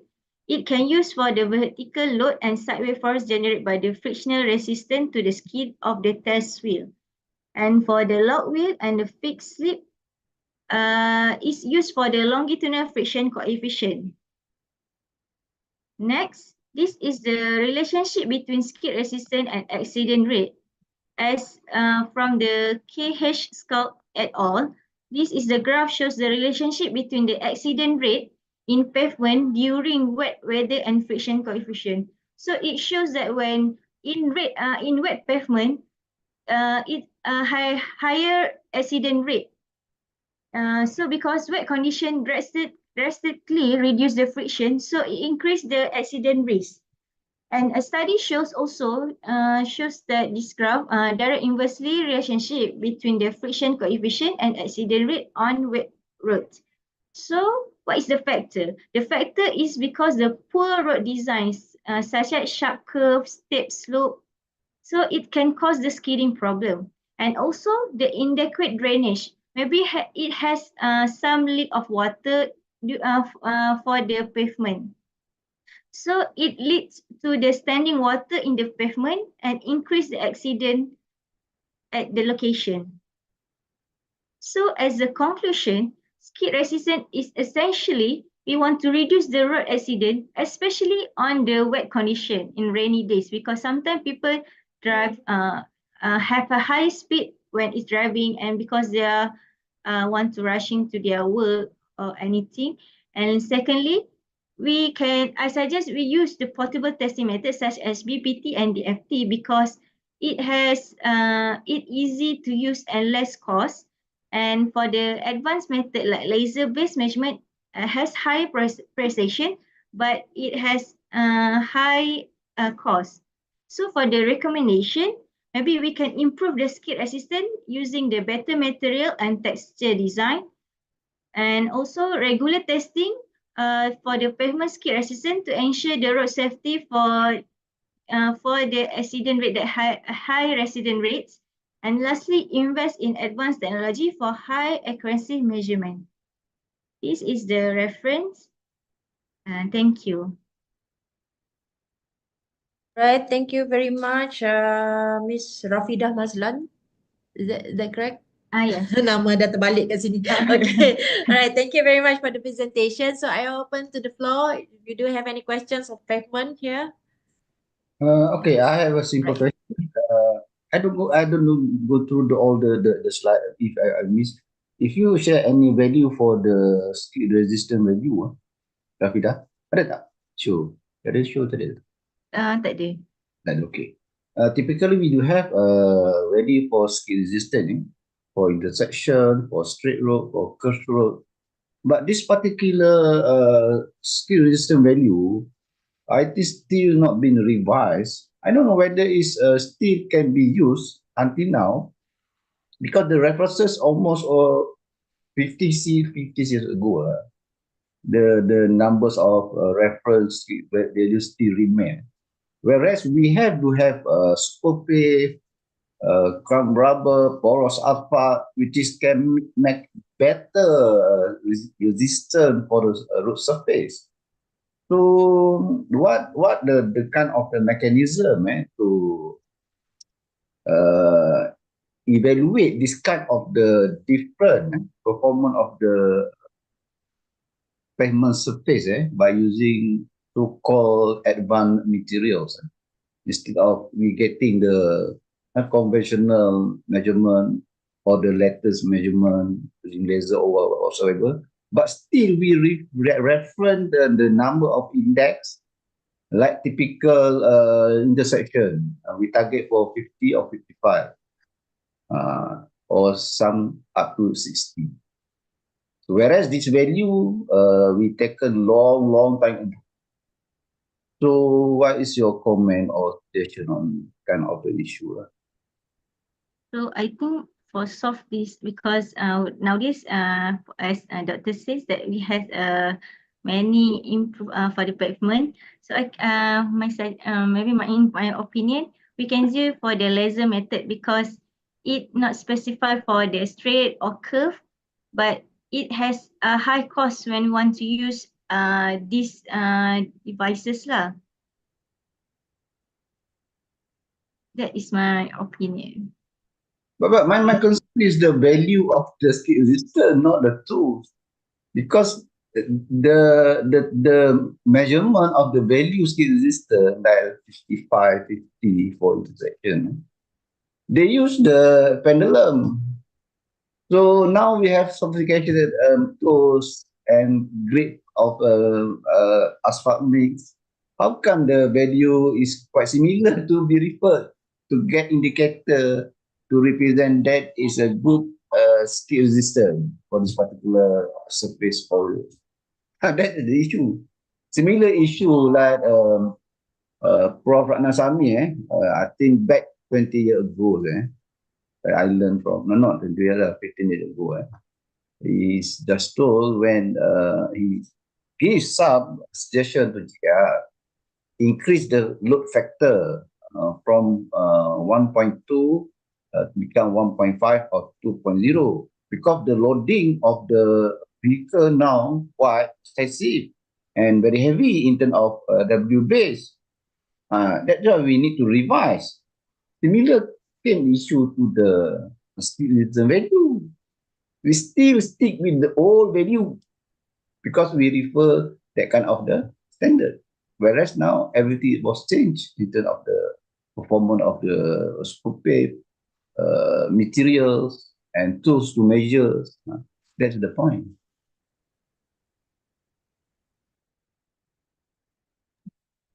Yes, Okay. Miss Sarafida, would you like to say something on that? No? Maybe I can find more research about this one. Thank you, Doctor. Yeah, I think it's a good, fruitful, I would say, the input, because we have so many standards, you know, the range of skid resistance range values are already being developed 50 years, 60 years ago. So maybe here it's time to revise. I mean, you know, come up with the new values, perhaps according to current conditions. I don't know. That is what I think. What Dr. Kamarudin would like to say. Maybe you can think something on that, perhaps. Okay, I think that's it. Thank you very much, Ms. Rafida Mazlan, for the presentation. So now we go for the last presenters, the papers today, with the title Laboratory Investigation on Enhancing Stiffness Performance of Garnet Modified Hot Mix Asphalt. The authors are C.A. Ambrose, Muhammad Nasir Muhammad Tahir, and Hazira Bujang. So you may present now.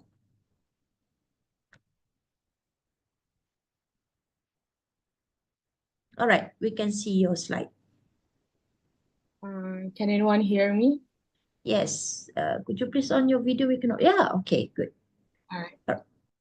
So, good afternoon, everyone. My name is Katrina Ambrose. I'm a degree student from MUTRFC and from Faculty of Civil Engineering. So I'm going to present my paper. This research which is the laboratory investigation on enhancing the stiffness performance of garnet modified hot mix asphalt. Wait. Okay, so this is the content that I'll be presenting. So as we know that the rising popularity of the motor vehicle is driven by the expansions of the automobile, which the need for the well-constructed pavement with capable of accommodating the challenges posed by the increased traffic. So the fatigue cracking by the gradual weakening with the pavement as a result of the cumulative traffic loading cycles. So the objective is to discover a material that possesses the strength and the compatibility with other materials by ensuring it remains available for the entire intended lifespan of the road. So according to the previous study, so the waste material improved the material properties, and we found out that garnet is one of the waste material that has been discovered. So this is the objective of this investigation, which is to identify the properties of garnet aggregate and bitumen use. And the second one is to evaluate the performance of garnet as a replacement of aggregate in hot mix asphalt, subject to stiffness modulus. So this is the type of laboratory testing that we use in this investigation is Marshall stability and flow test, which is to measure the stability of the ability of the mix to resist the squeeze, being squeezed out under load. And the second one is to provide the performance prediction measures for Marshall mix design method. And the third one is to predict the performance of pavement structures under the different traffic loads. Yeah. And then this is the methodology of this investigation. So the first one, it started with the material preparation, which is the quality check of the bitumen and aggregate and garnet of 5%, 15%, and 25%. So the next was the sample preparation of AC14 and garnet, and then we move to the volumetric properties of marshal sample, and then the performance evaluation, which is the marshal stability and the flow test. And the last step was the analysis data and discussion. So this is the result of the aggregate gradation of AC14. And the size of garnet that we use in this investigation is 0.4 to 5 millimeter. So for 5% of garnet we will use 51.7 gram. And for 15% was 155.1 gram. And then for 25% was 258.5%. So this is the result of the chemical properties of waste garnet that has been discovered. So as you can see here, the specific gravity is 3 and fineness modulus is 2.05 and water absorption is 6% and hardness is 7.5 and the chemical containing alumina. Second one is silicon oxide and the third one is iron oxide. So this is the result of the bulk specific gravity of the compacted sample. So as you can see here, as the garnet content increases to 5%, the GMB rises to 2.358, which indicating that a slight improvement in the material density. And with further increases in garnet content to 15%, the GMB continues to rise to the 2.368, and for 25% of garnet, it reaches the highest value, which is 2.486. So from this shows that the garnet enhances the particle interlock and packing the density within the aggregate structure, which when combined with bitumen. So the next one is the result of the marshal stability and flow test. So as we can see here, the data indicates that the increasing in garnet content from 0% to 25% really enhances the stability and rising from 13,108 Newton to 17,708 Newton. And the stiffness, which increased from the 4,310 Newton per millimeter to 7,646 Newton per millimeter. So this improvement demonstrates that the higher garnet content strengthens the mix's ability to resist the deformations under the load while maintaining the acceptable level of the flow.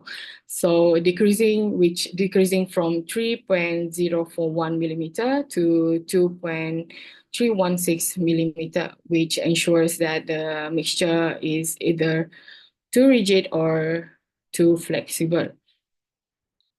So for the air void, VIM and VFB remains with acceptable range, ensuring that the proper mix of density. So, and then for the increase in garnet content, also increasing the GMB, which rises from, as I said just now, is 2.350 to 2.4686. So, as a conclusion for this investigation, that by adding the 25% of garnet improve the stability and flow, and all the modified samples were exceeding the requirement of JKR limitation stated. So from this investigation also, that the mixture with 25% of garnet and a stiffness value of 7,646 Newton per millimeter performs better, and showing that the greater resistance to the stiffness. And I also find that this study finds that the garnet meets the required specifications and enhances the mechanical properties and rating the resistance of the bituminous mixtures. So therefore, by using garnet is an effective choice for creating the compliant and weather-resistant bituminous mixtures. I think that's all from me for today. So thank you very much. All right, thank you very much, Miss Katrina Ambrose, for the presentation. Okay, for a good presentation. So I open to the floor. Do you have any questions regarding the topic? You may ask now.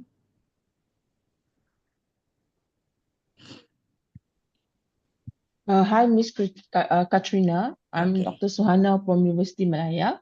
Okay, Yeah. may I know the source of your garnet in this that you use in your study?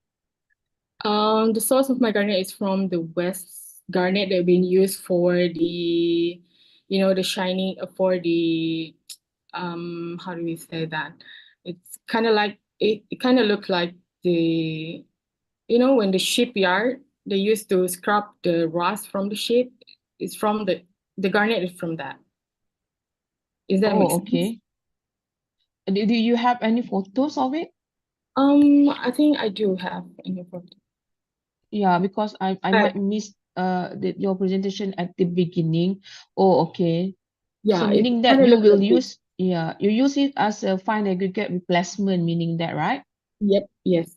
Okay, may I know what is the size of the I choose specific fine aggregate size, or is it how? I use the 0.4 to 5 millimeter because that's the only one that in the market at the time. So I use that one as a fine modulus replacement. Oh, okay.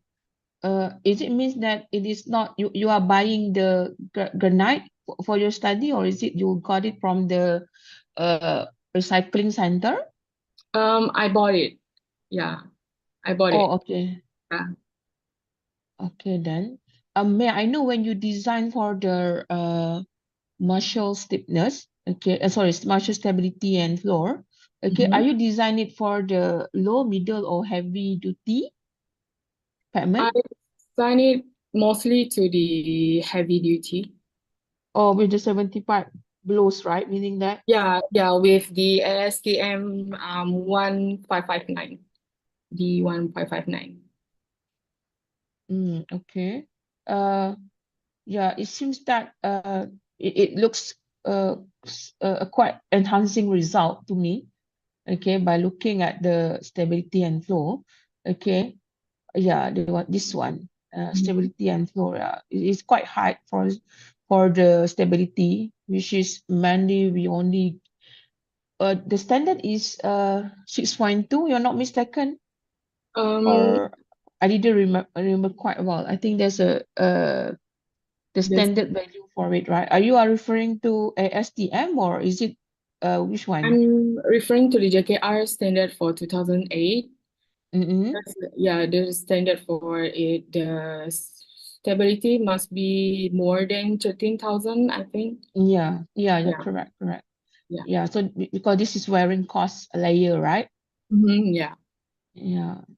Okay, do you plan to extend your study probably to check other type of properties?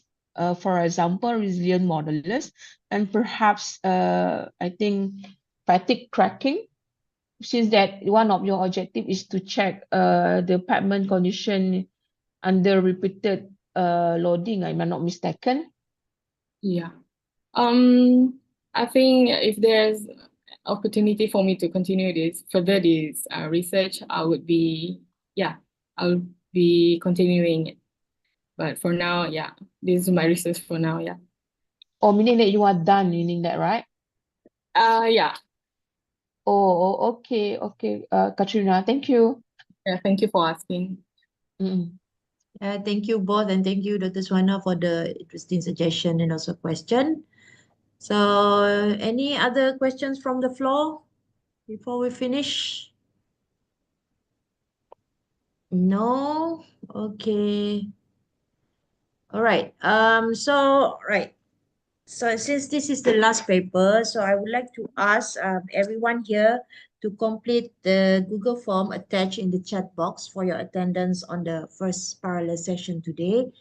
But I think the technical team, Dr. Felix, could you please check on the permission of the form, because the participants cannot open it and complete the form. Right? Okay, before that, some additional info. I would like to announce that one of the papers in our session here is awarded as Best Paper Award. But the award ceremony will be held tomorrow at 12 o'clock in the noon, using the same Zoom account. The room today that you use. Okay, so please be there and check out who's the winner of this session for the Best Paper Award. And then before we end this session, some additional info for all presenters and participants. The e-certificates and receipt for fees payment will be emailed to you. So please allow 4 to 5 working days for Secretariat email to reach you with the condition that the fees have been fully paid.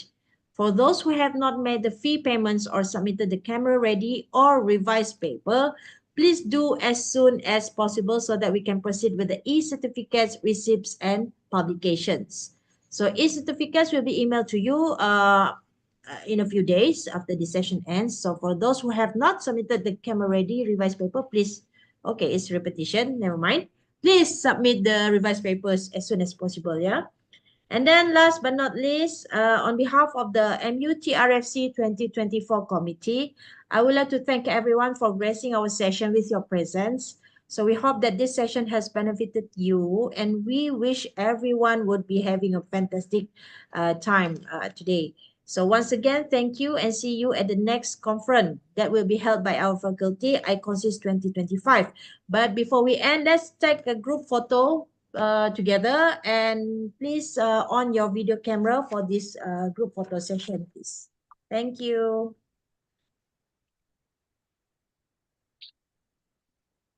Right. Okay, please on your camera if you can for the photo. Okay, technical team. Okay. Let me count 1, 2, 3. Okay. 1, 2, where? 1, 2, 3.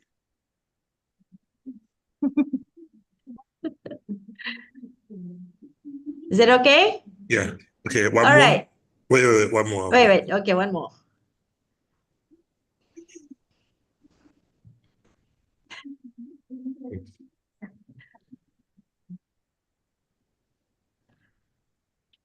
Okay. 1, 2, 3. Okay. Thank you. All right. Thank you very much, all of you. And see you in the future. Thank you. Assalamualaikum.